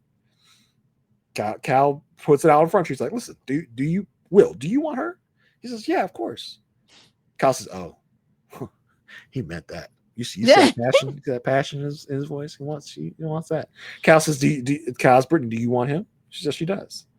Cal tells her not to be afraid to let him see her weaknesses. He won't use it against you. I was like, I'm not so sure about that, Pastor Cal. I'm not sure. Will tells her he's going to do his best to give her reassurance that he won't run away. Brittany says that when they have conflict, she's going to listen to him and accept his words for what they are and not internalize. They get real close on the couch. They snuggle up. Y'all should have seen the brightness in Pastor Cal's eyes. He's like, oh, it's like, yeah. Yeah, rubber back. Oh, that's nice. Now rubber thigh a little bit. Yeah. Oh my god. Slower. Yeah. I feel like people that aren't used to. I feel like people that aren't used to dirty Pastor Cal they're gonna feel a little bit wet. So I'm not gonna do it too much. Ooh, thank you. I do think the biggest thing that came out of this conversation was her needing to hear Pastor Cal say that, like, he is not a mind reader, because I do think that this was the flip of the switch that she needed, because she was very open from this point forward with asking him what she wanted to, like, know, or like, yeah, asking him his opinion on stuff instead of just assuming, like, well, if he did miss me, he would say it. She said, do you miss me? Like, it was there were little moments I was like, she really is applying, like, I can't expect him to know that what I want in this moment. Yeah, I mean, and Will, for his part, is like very reassuring, very affectionate, very romantic to this point out. After Cal leaves, they say he's gonna work on expressing himself more. He says, it's not gonna happen overnight, but he's gonna work on it. and you're at home a different day. They chit chat about their work days. They talk about dinner. He compliments her for cooking. He's like, "Oh, this food is great." He compliments her cooking. They're progressing so much better after the Cal visit. They know how to work separately and together to make their relationship better. Yeah, they chit chat. They get a little like they do the whole thing like, "Oh, if I shave my head, would you still be married to me?" He's like, "Of I said, course." oh, we did just Yeah, watch we saw season that. 11 on our We saw that. Patreon. Yeah, we do find out that he's going to be leaving for work for a few days, so they're going to be apart for a while.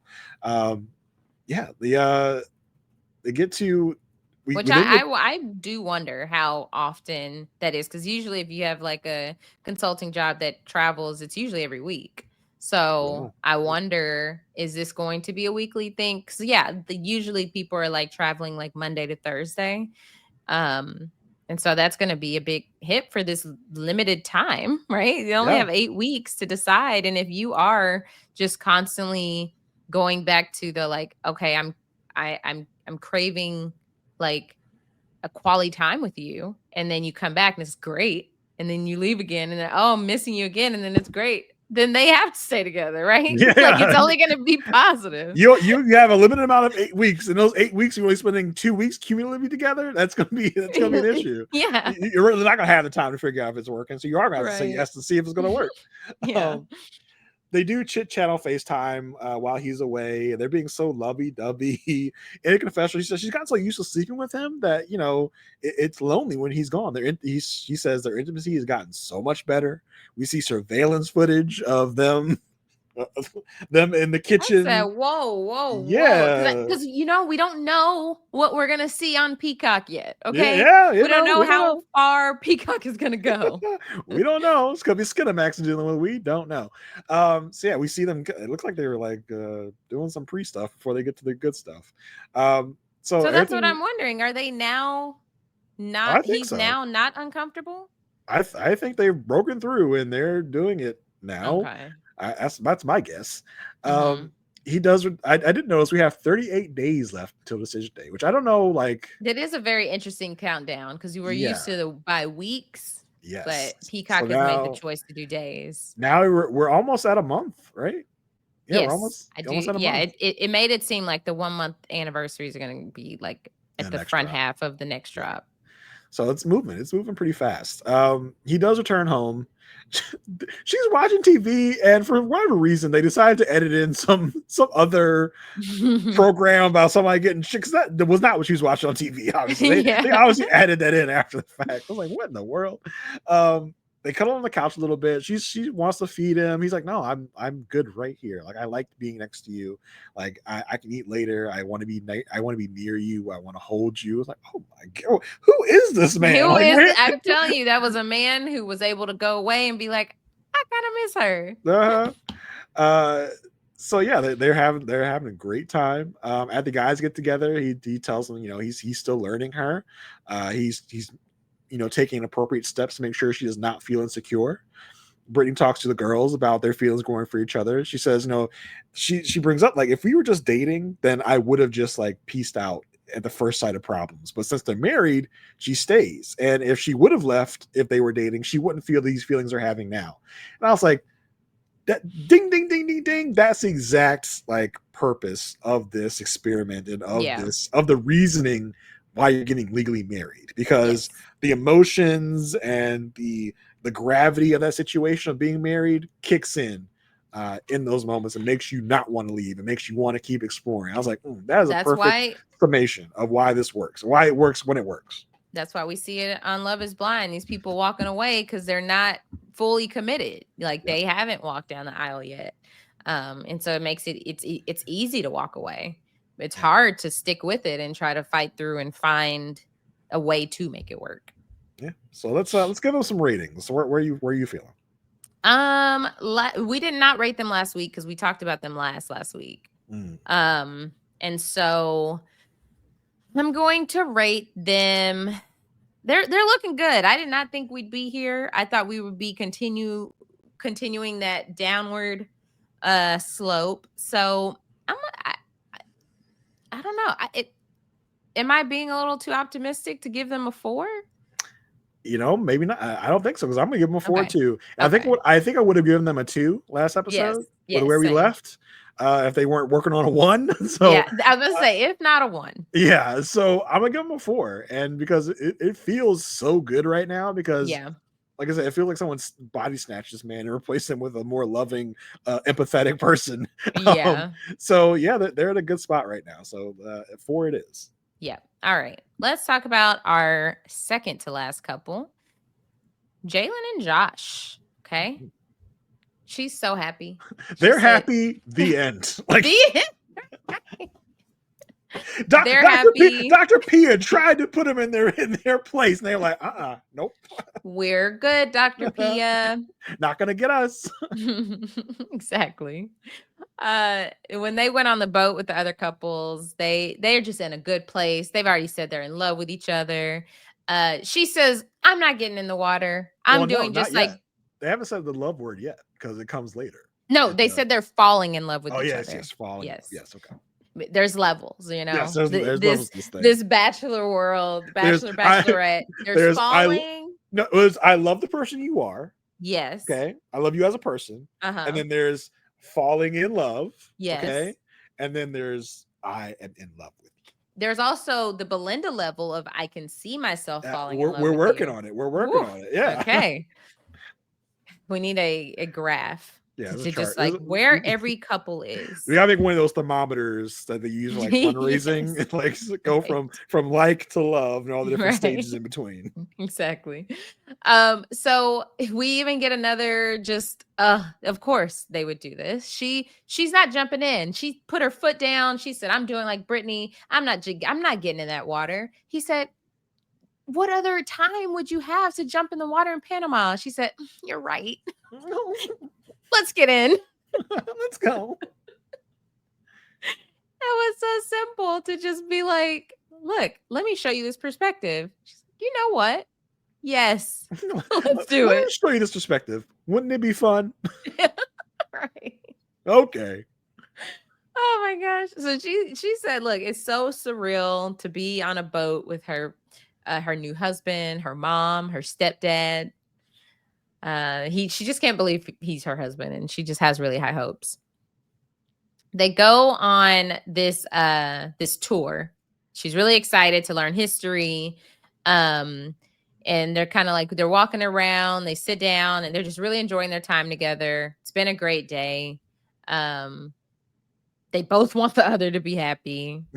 Wait, no. I'm like, wait a minute. Aren't you doing Brittany and Will right now? I was like, wait, I literally just pictured Brittany and Will. I was like, wait a second. I was like, this sounds familiar.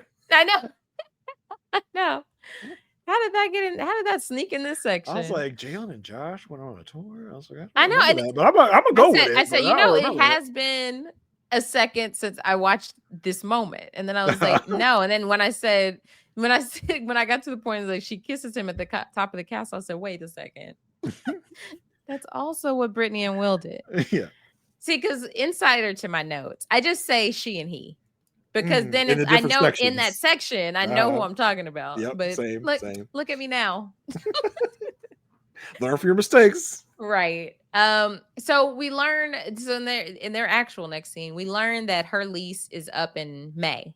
And we know it's like February, March timeframe. So it's very soon.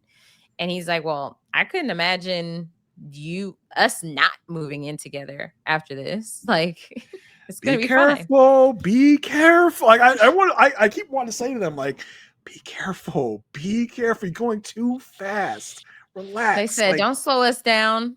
Man, brakes where? Yeah, for real. Like, come on, y'all. Like, I know you're feeling it real good right now, but the faster you go now, the worse it's gonna hurt when you crash. So exactly. Be careful. Exactly. They're like, oh yeah, I put my foot on the gas even harder. Yeah. They're like those cars you hear late at night that are just zooming through the streets. I don't know if you hear that in your part of town, but you just like, when I used to live by a highway, I definitely heard that. I don't live in places where Maseratis and all these fancy Lamborghini sports cars are. I don't hear that.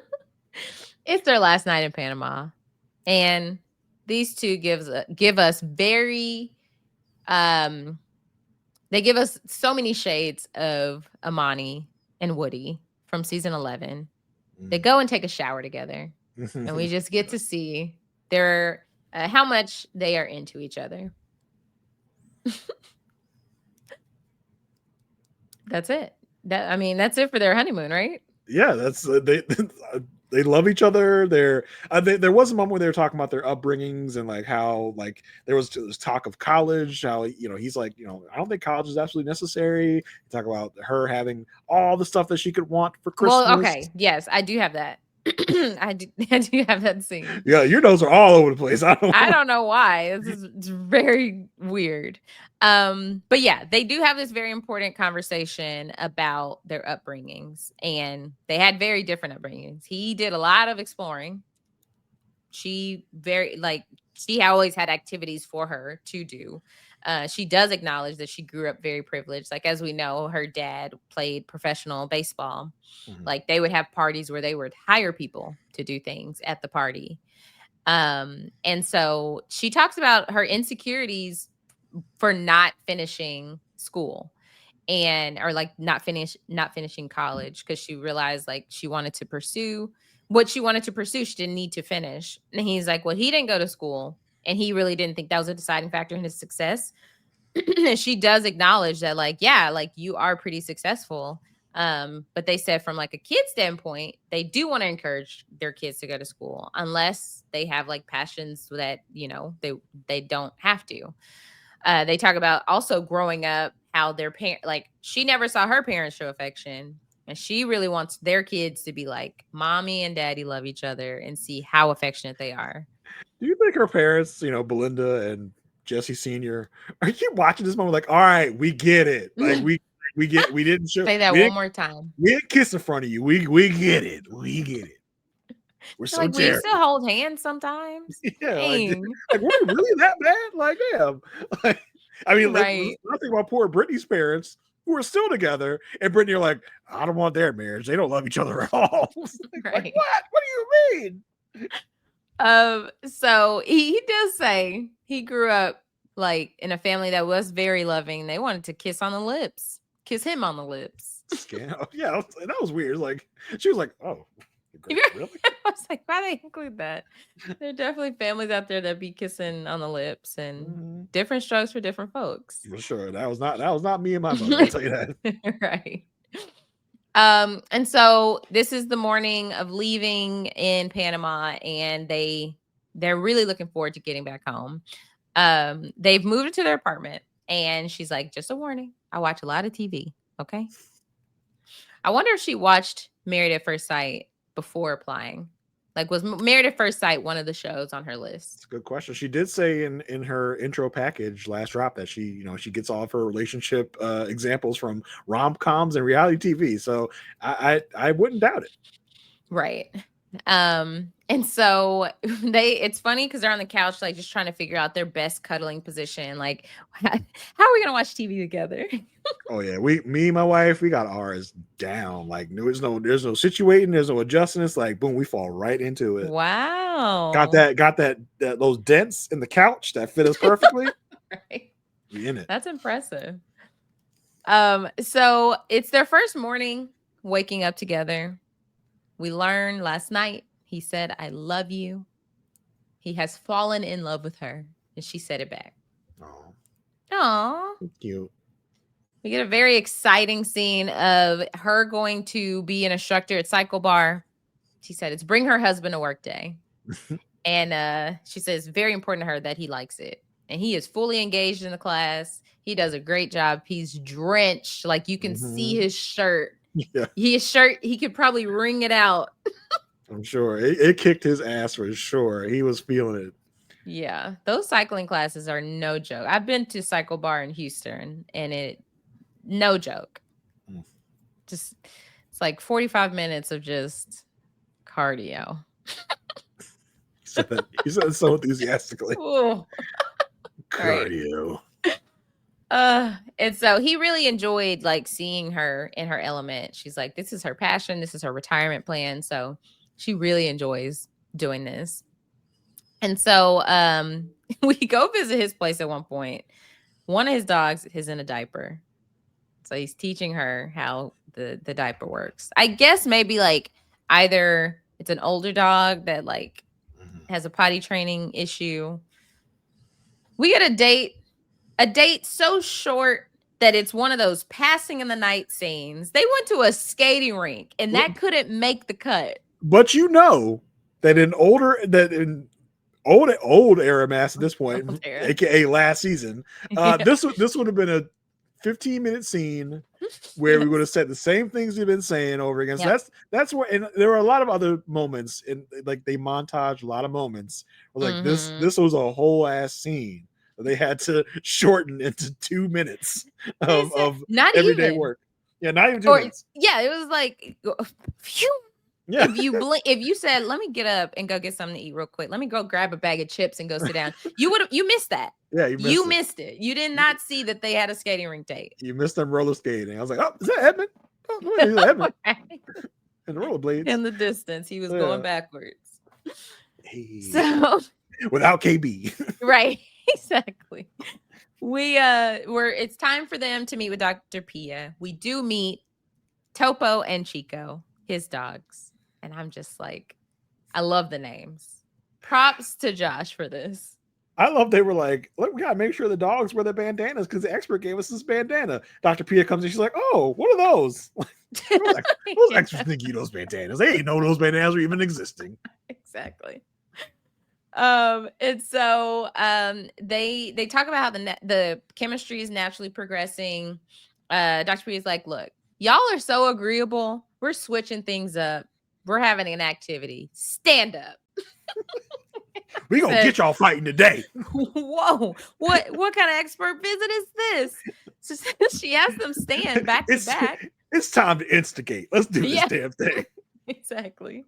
She has them stand back to back, and it's like, okay, neutral is 1 step forward. Agree is 2 steps forward. So we're gonna see how y'all feel about stuff. Okay.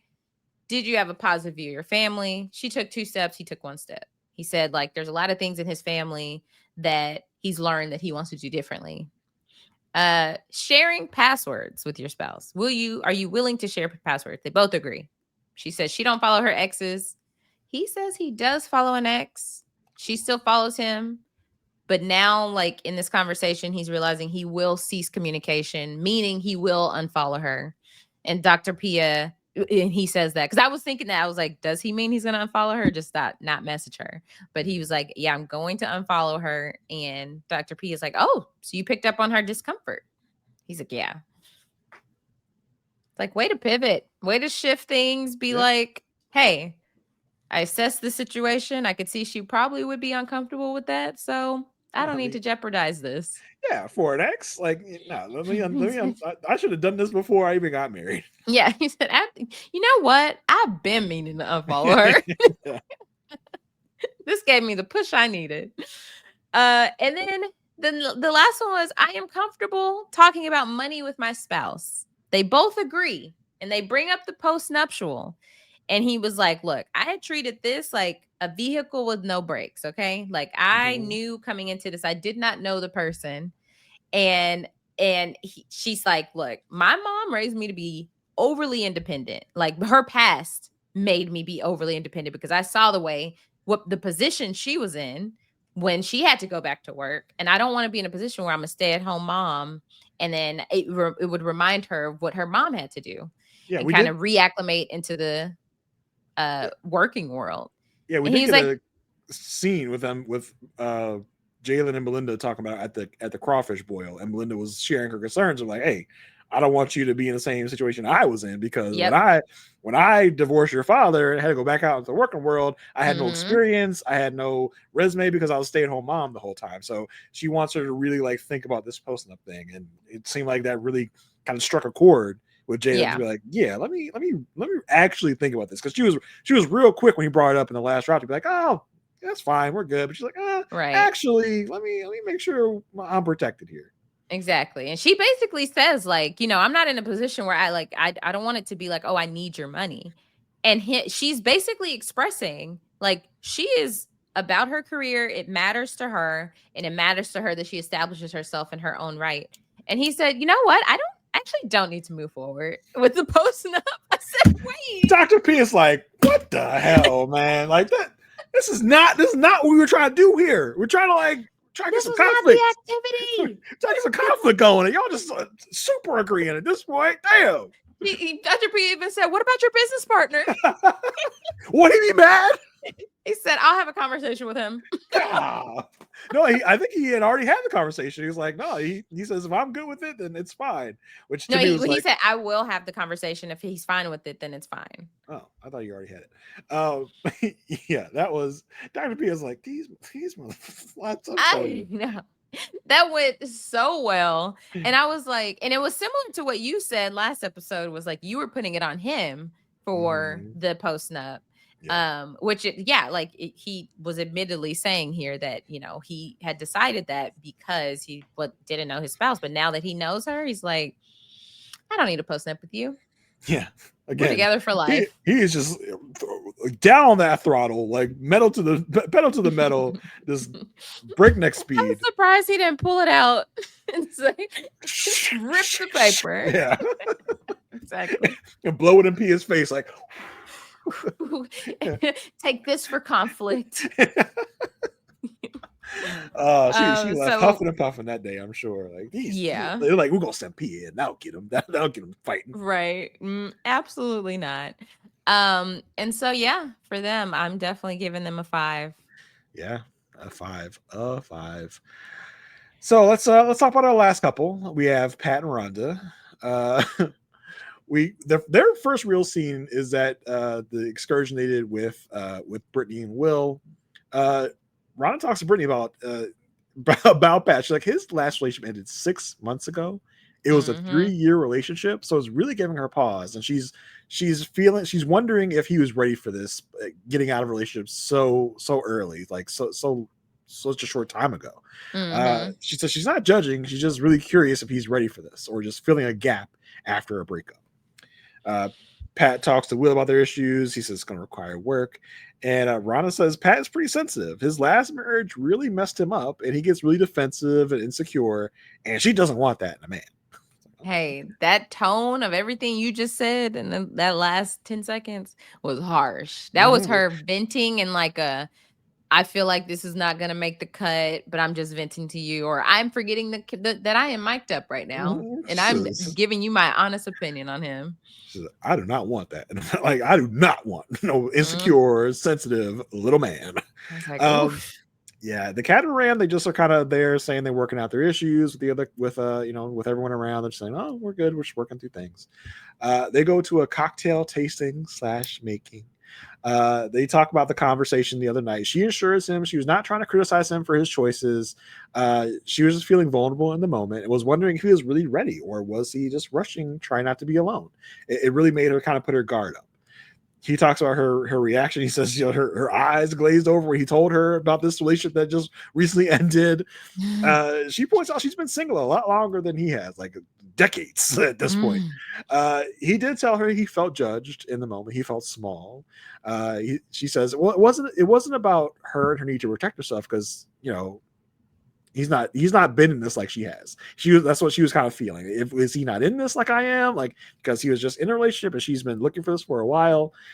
And then she kind of comes out, she's like, honestly, I'm feeling a little smothered. It's like, okay. She tells us, it's nothing you're doing. It's just me adjusting from being alone for so long and now being around each other 24/7.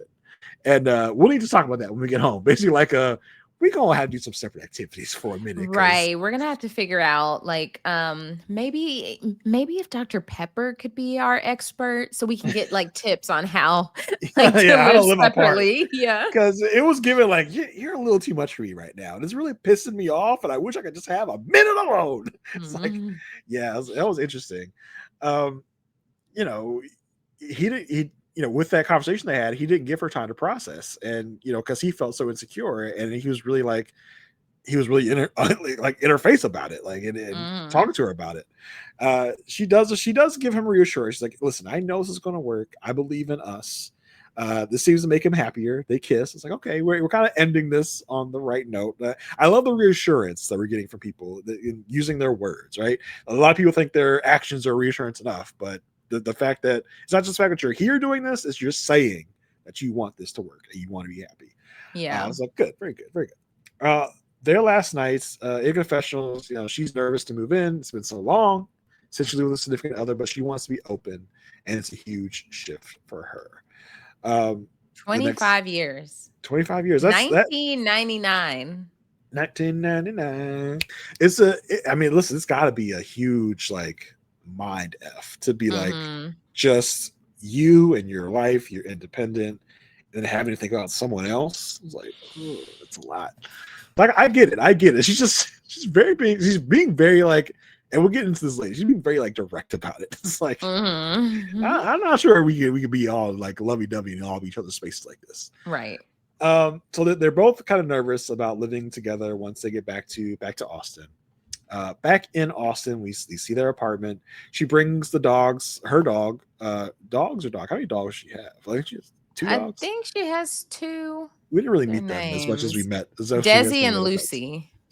Oh, okay. From I Love Lucy, Desi Arnaz and Lucy Arnaz. Okay, I get that reference. I'm old, just like she is, so I understood that reference.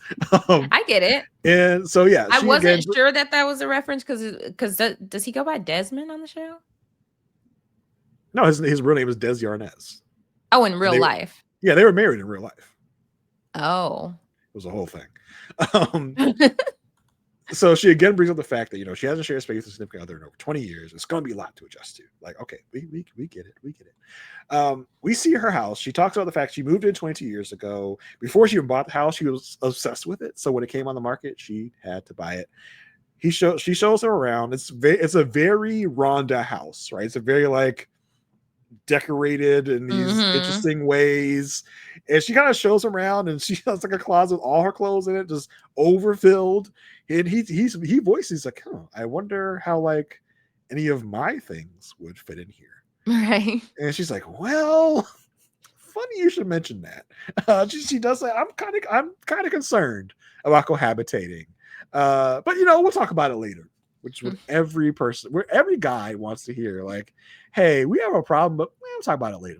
Like, let's put a pin in it. Yeah, why are you gonna like to talk about it later, not now?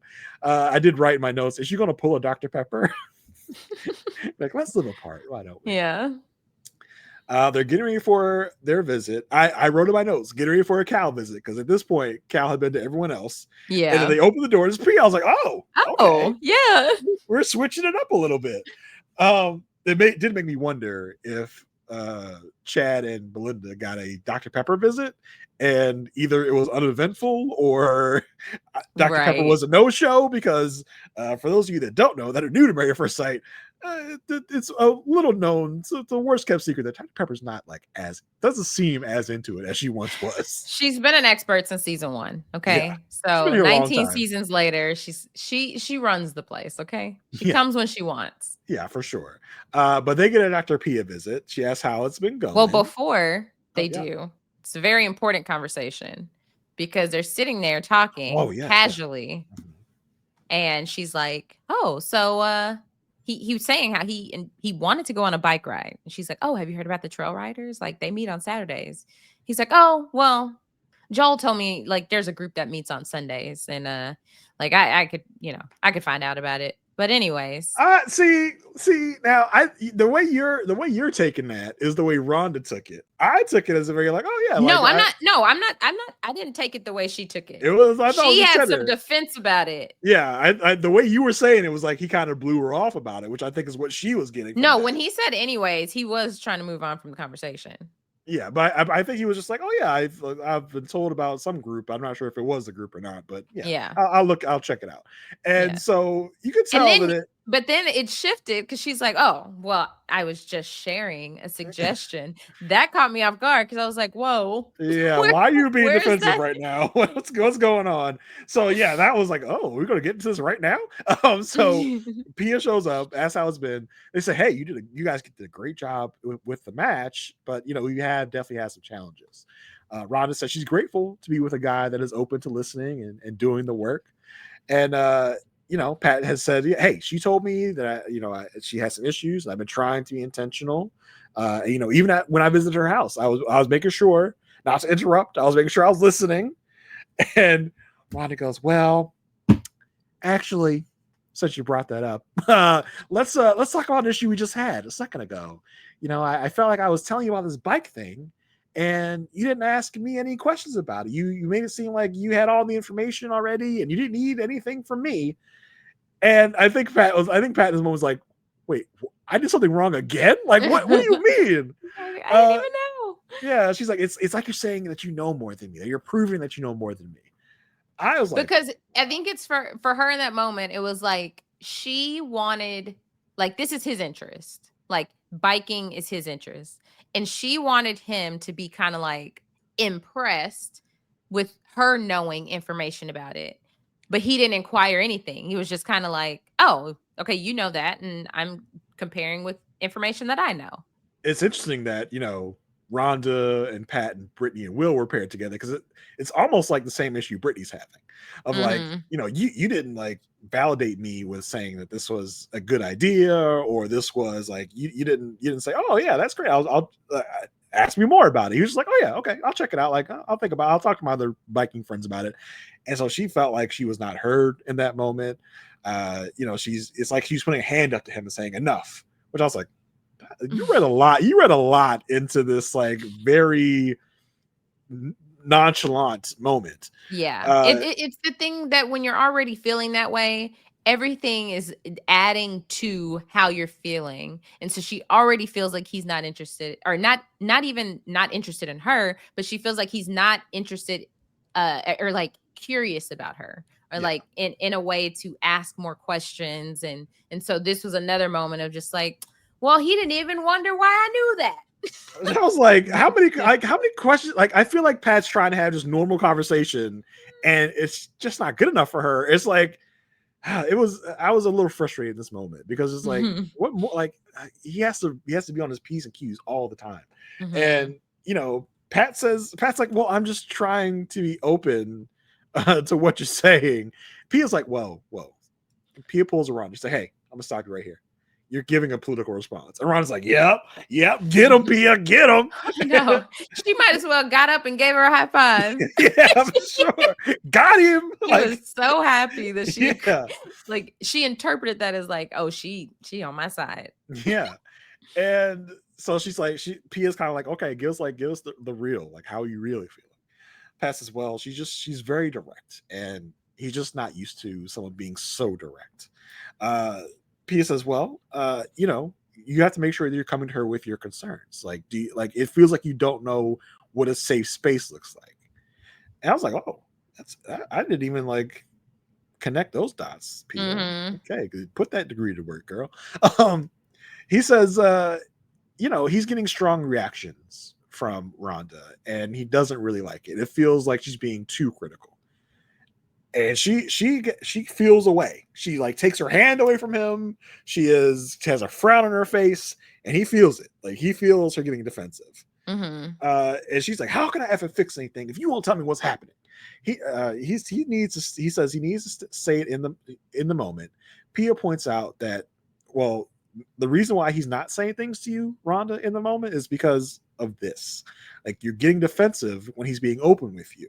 And you're showing him that his fear is coming true. You're showing him that what he's afraid of, a bad reaction, is what he's going to get from you when he's being open with you. I was like, damn. Yep. I was like, slow clap, Pia, get it. Rhonda starts getting emotional. She's got tears in her eyes. She's, well, it's just hurtful. It's like, this is right back to where we started. He says he likes me being boisterous, but then he says it's too much. He's like, this is what happens in every relationship. It's like, oh, it's like, whoa. This is some past stuff that's bubbling up now. Exactly. Pia says, listen, Pat is not one of your exes. Rhonda's not trying to hear that. Pia asked Pat, like, are you experiencing her personality as a flaw? Pat's like, no, not at all. He's like, actually, I think her personality is an asset. It makes her effective in the business world. It makes her effective as a parent. I was like, I mean, I feel like you should be talking about her as a mate, not as a business person or a parent. Exactly. He says he does have to work on himself, on how he receives her, and give her feedback if he's feeling uncomfortable. I was like, okay, Pat, you saved it. You saved it. You saved it. Mm-hmm. Rhonda says she still feels very unsafe. I was like, Rhonda's having a visceral reaction in this moment. Like she's being taken back to people telling her she's too much. People telling her Mm-hmm. she's aggressive. Probably is a word that's been thrown at her in different situations. As much as I thought she was overreacting in certain moments, I'm like, this really feels like she's dealing with something else. Right. Um, Yeah. Like these are it's obviously triggering that yeah, for sure. I don't know, like yeah. Yeah, she leaves to go take her dogs on a walk, and she's by herself. She's like, this is kind of exhausting. He's afraid to be open and honest due to his last relationship, and I'm adding on to that with how I'm feeling triggered. It's kind of like an endless loop here. Everyone's afraid, walking on eggshells, afraid to be direct and real with people. She says she needs to take care of herself right now. She has to get away. I was like, oh, are we gonna have like a runaway wife? And no, because the next day they're fine again. They're on the couch Yeah. hanging out with the pets. Rhonda does say that they went to bed that night together, and she appreciates they can talk their issues out. That's what she's been looking for in a relationship. She tells him that she is trying to make sure he feels safe with her and work on her directness while still working on their issues. She asks him, so what can I do to make this better? He says, well, Dr. Pia said that when issues arise, we say when X was said, I felt Y. That's what I guess what Pia told them at some point. And she said, yeah, we can definitely try that. She asked him to give her grace and gentle reminders when she messes up. They exchange I love yous, and everything seems to be honky dory again. Mm. We do see him at her house, helping her plant flowers, Yeah, work on her move all her garden. plants from Yeah. inside to outside. It's like, oh, this is what I want a man Now for. that's a chore. Yeah. Oh yeah. Yeah. She's putting that man to work. Yeah. She talks about how much of an adjustment this has been, living with someone else, but she's enjoying her time with Pat. She acknowledges how difficult it's been, but she does still have guards up. She's working on bringing them down. She wants to go back to the conversation they had a couple days ago about, yeah, I know when we mentioned you living with me, I was a little defensive, and I was like, oh, you gotta talk about it. And she relates it to her second marriage, where she said, me and my kids went to live with him a week before the wedding, and it turned out to be a disaster because when I tried to make the space my own and put my touch on it, he was very defensive about it. He did not want me changing anything. He literally said it was his house for him to change. And so that really kind of affected her in a way. And that makes her think about like how they can share this space that she's living in, and she doesn't know how to get past that. Would it be them getting a separate place? Would it be living apart? So we don't know what she doesn't. I feel like she's soft launching. Yeah, like the living separately. You get, maybe you put your mom in a facility, you live at her house, I have my house. Why muddy the waters by combining households, right? She's like, ooh, like come let's go take a peek at my bed. It's very uncomfortable. Wouldn't you want to stay at your own bed? Where would I put all these clothes if you came and moved in here? Let's see. You see how it's impossible? Yeah, maybe you just live at your place. I live at my place. We spend the night sometimes, maybe, but it does feel like she's tried to broach the topic. Yes. She says she doesn't want that to happen to him with her. She doesn't want to be her ex-husband saying like, I don't want you putting your spin on my house. Yeah. It's like, well, you don't have to be that way. You can choose not to. But you're not. In confessional, he says he understands why she's being reluctant. This house has a lot of history for her. And he says he doesn't care where they live, just as long as they're together. Uh-oh. Uh-oh. She's like, ooh, okay, how do I need to keep saying this? Yeah. And he just appreciates her inviting him into her space, as they are right now. We don't get much from either of them at the get-togethers. Rhonda says she acknowledges that this is different than dating, and she wouldn't be trying this hard if they weren't married, but he's a genuinely nice guy, so she's going to stick with it. Mm-hmm. Pat just says they're balancing different communication styles, and that's pretty much it for them. Where are we putting them with ratings? They make me nervous. Because I was with her the last drop, but this drop, she started to lose me. Yeah. Because there comes a point when it's feeling like he has to feel like he can just exist in this relationship as well. Like, obviously give effort, but I feel like oddly enough, Will is displaying how you apply what your partner needs in that moment. Whereas Patrick, he's trying, but he's still walking on eggshells, right? Yeah. Because it's like, okay, well, I don't know what I'm saying that is making her upset or what I'm doing that is making her upset. I don't know how you spin it. I'm trying to relate to her, but that's bad. I'm giving her a chance to talk, but then that's bad.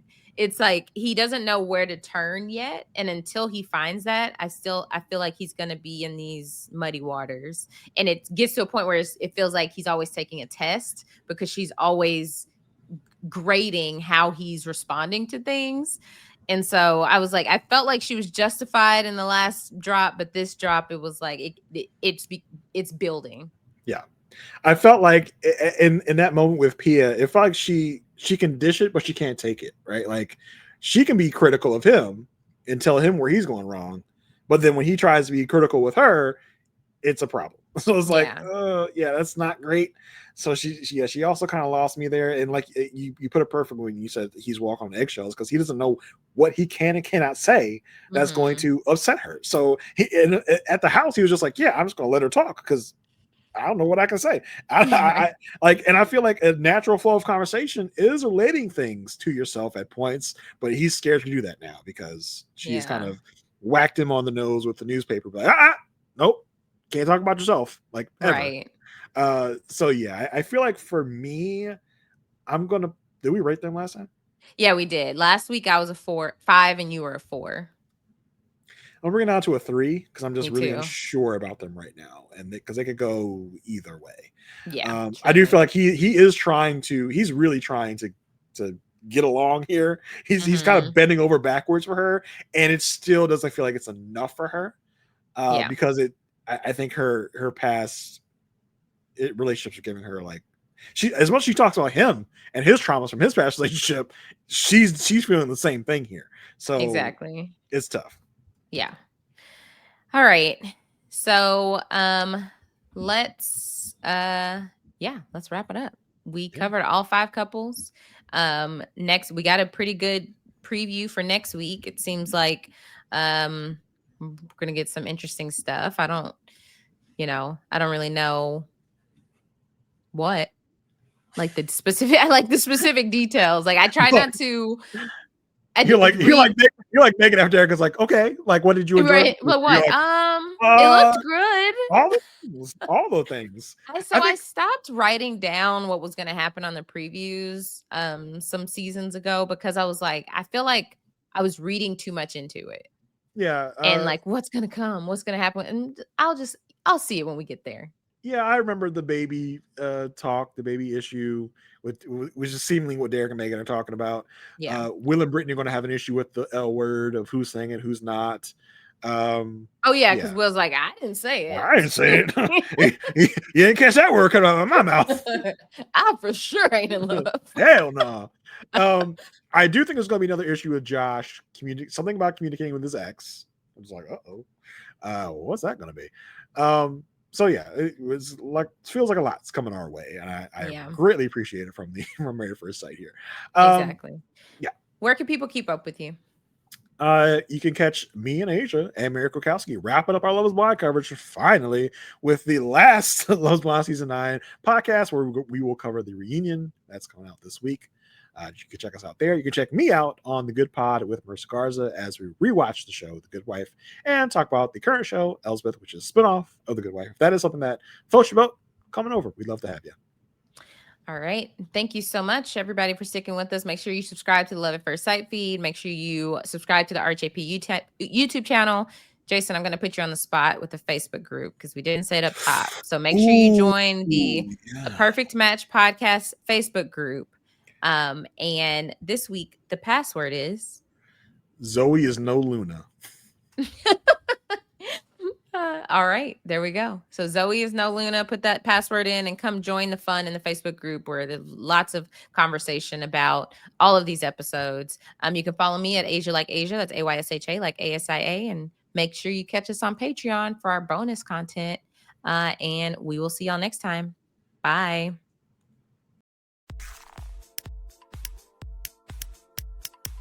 This is RHAP, We know reality TV.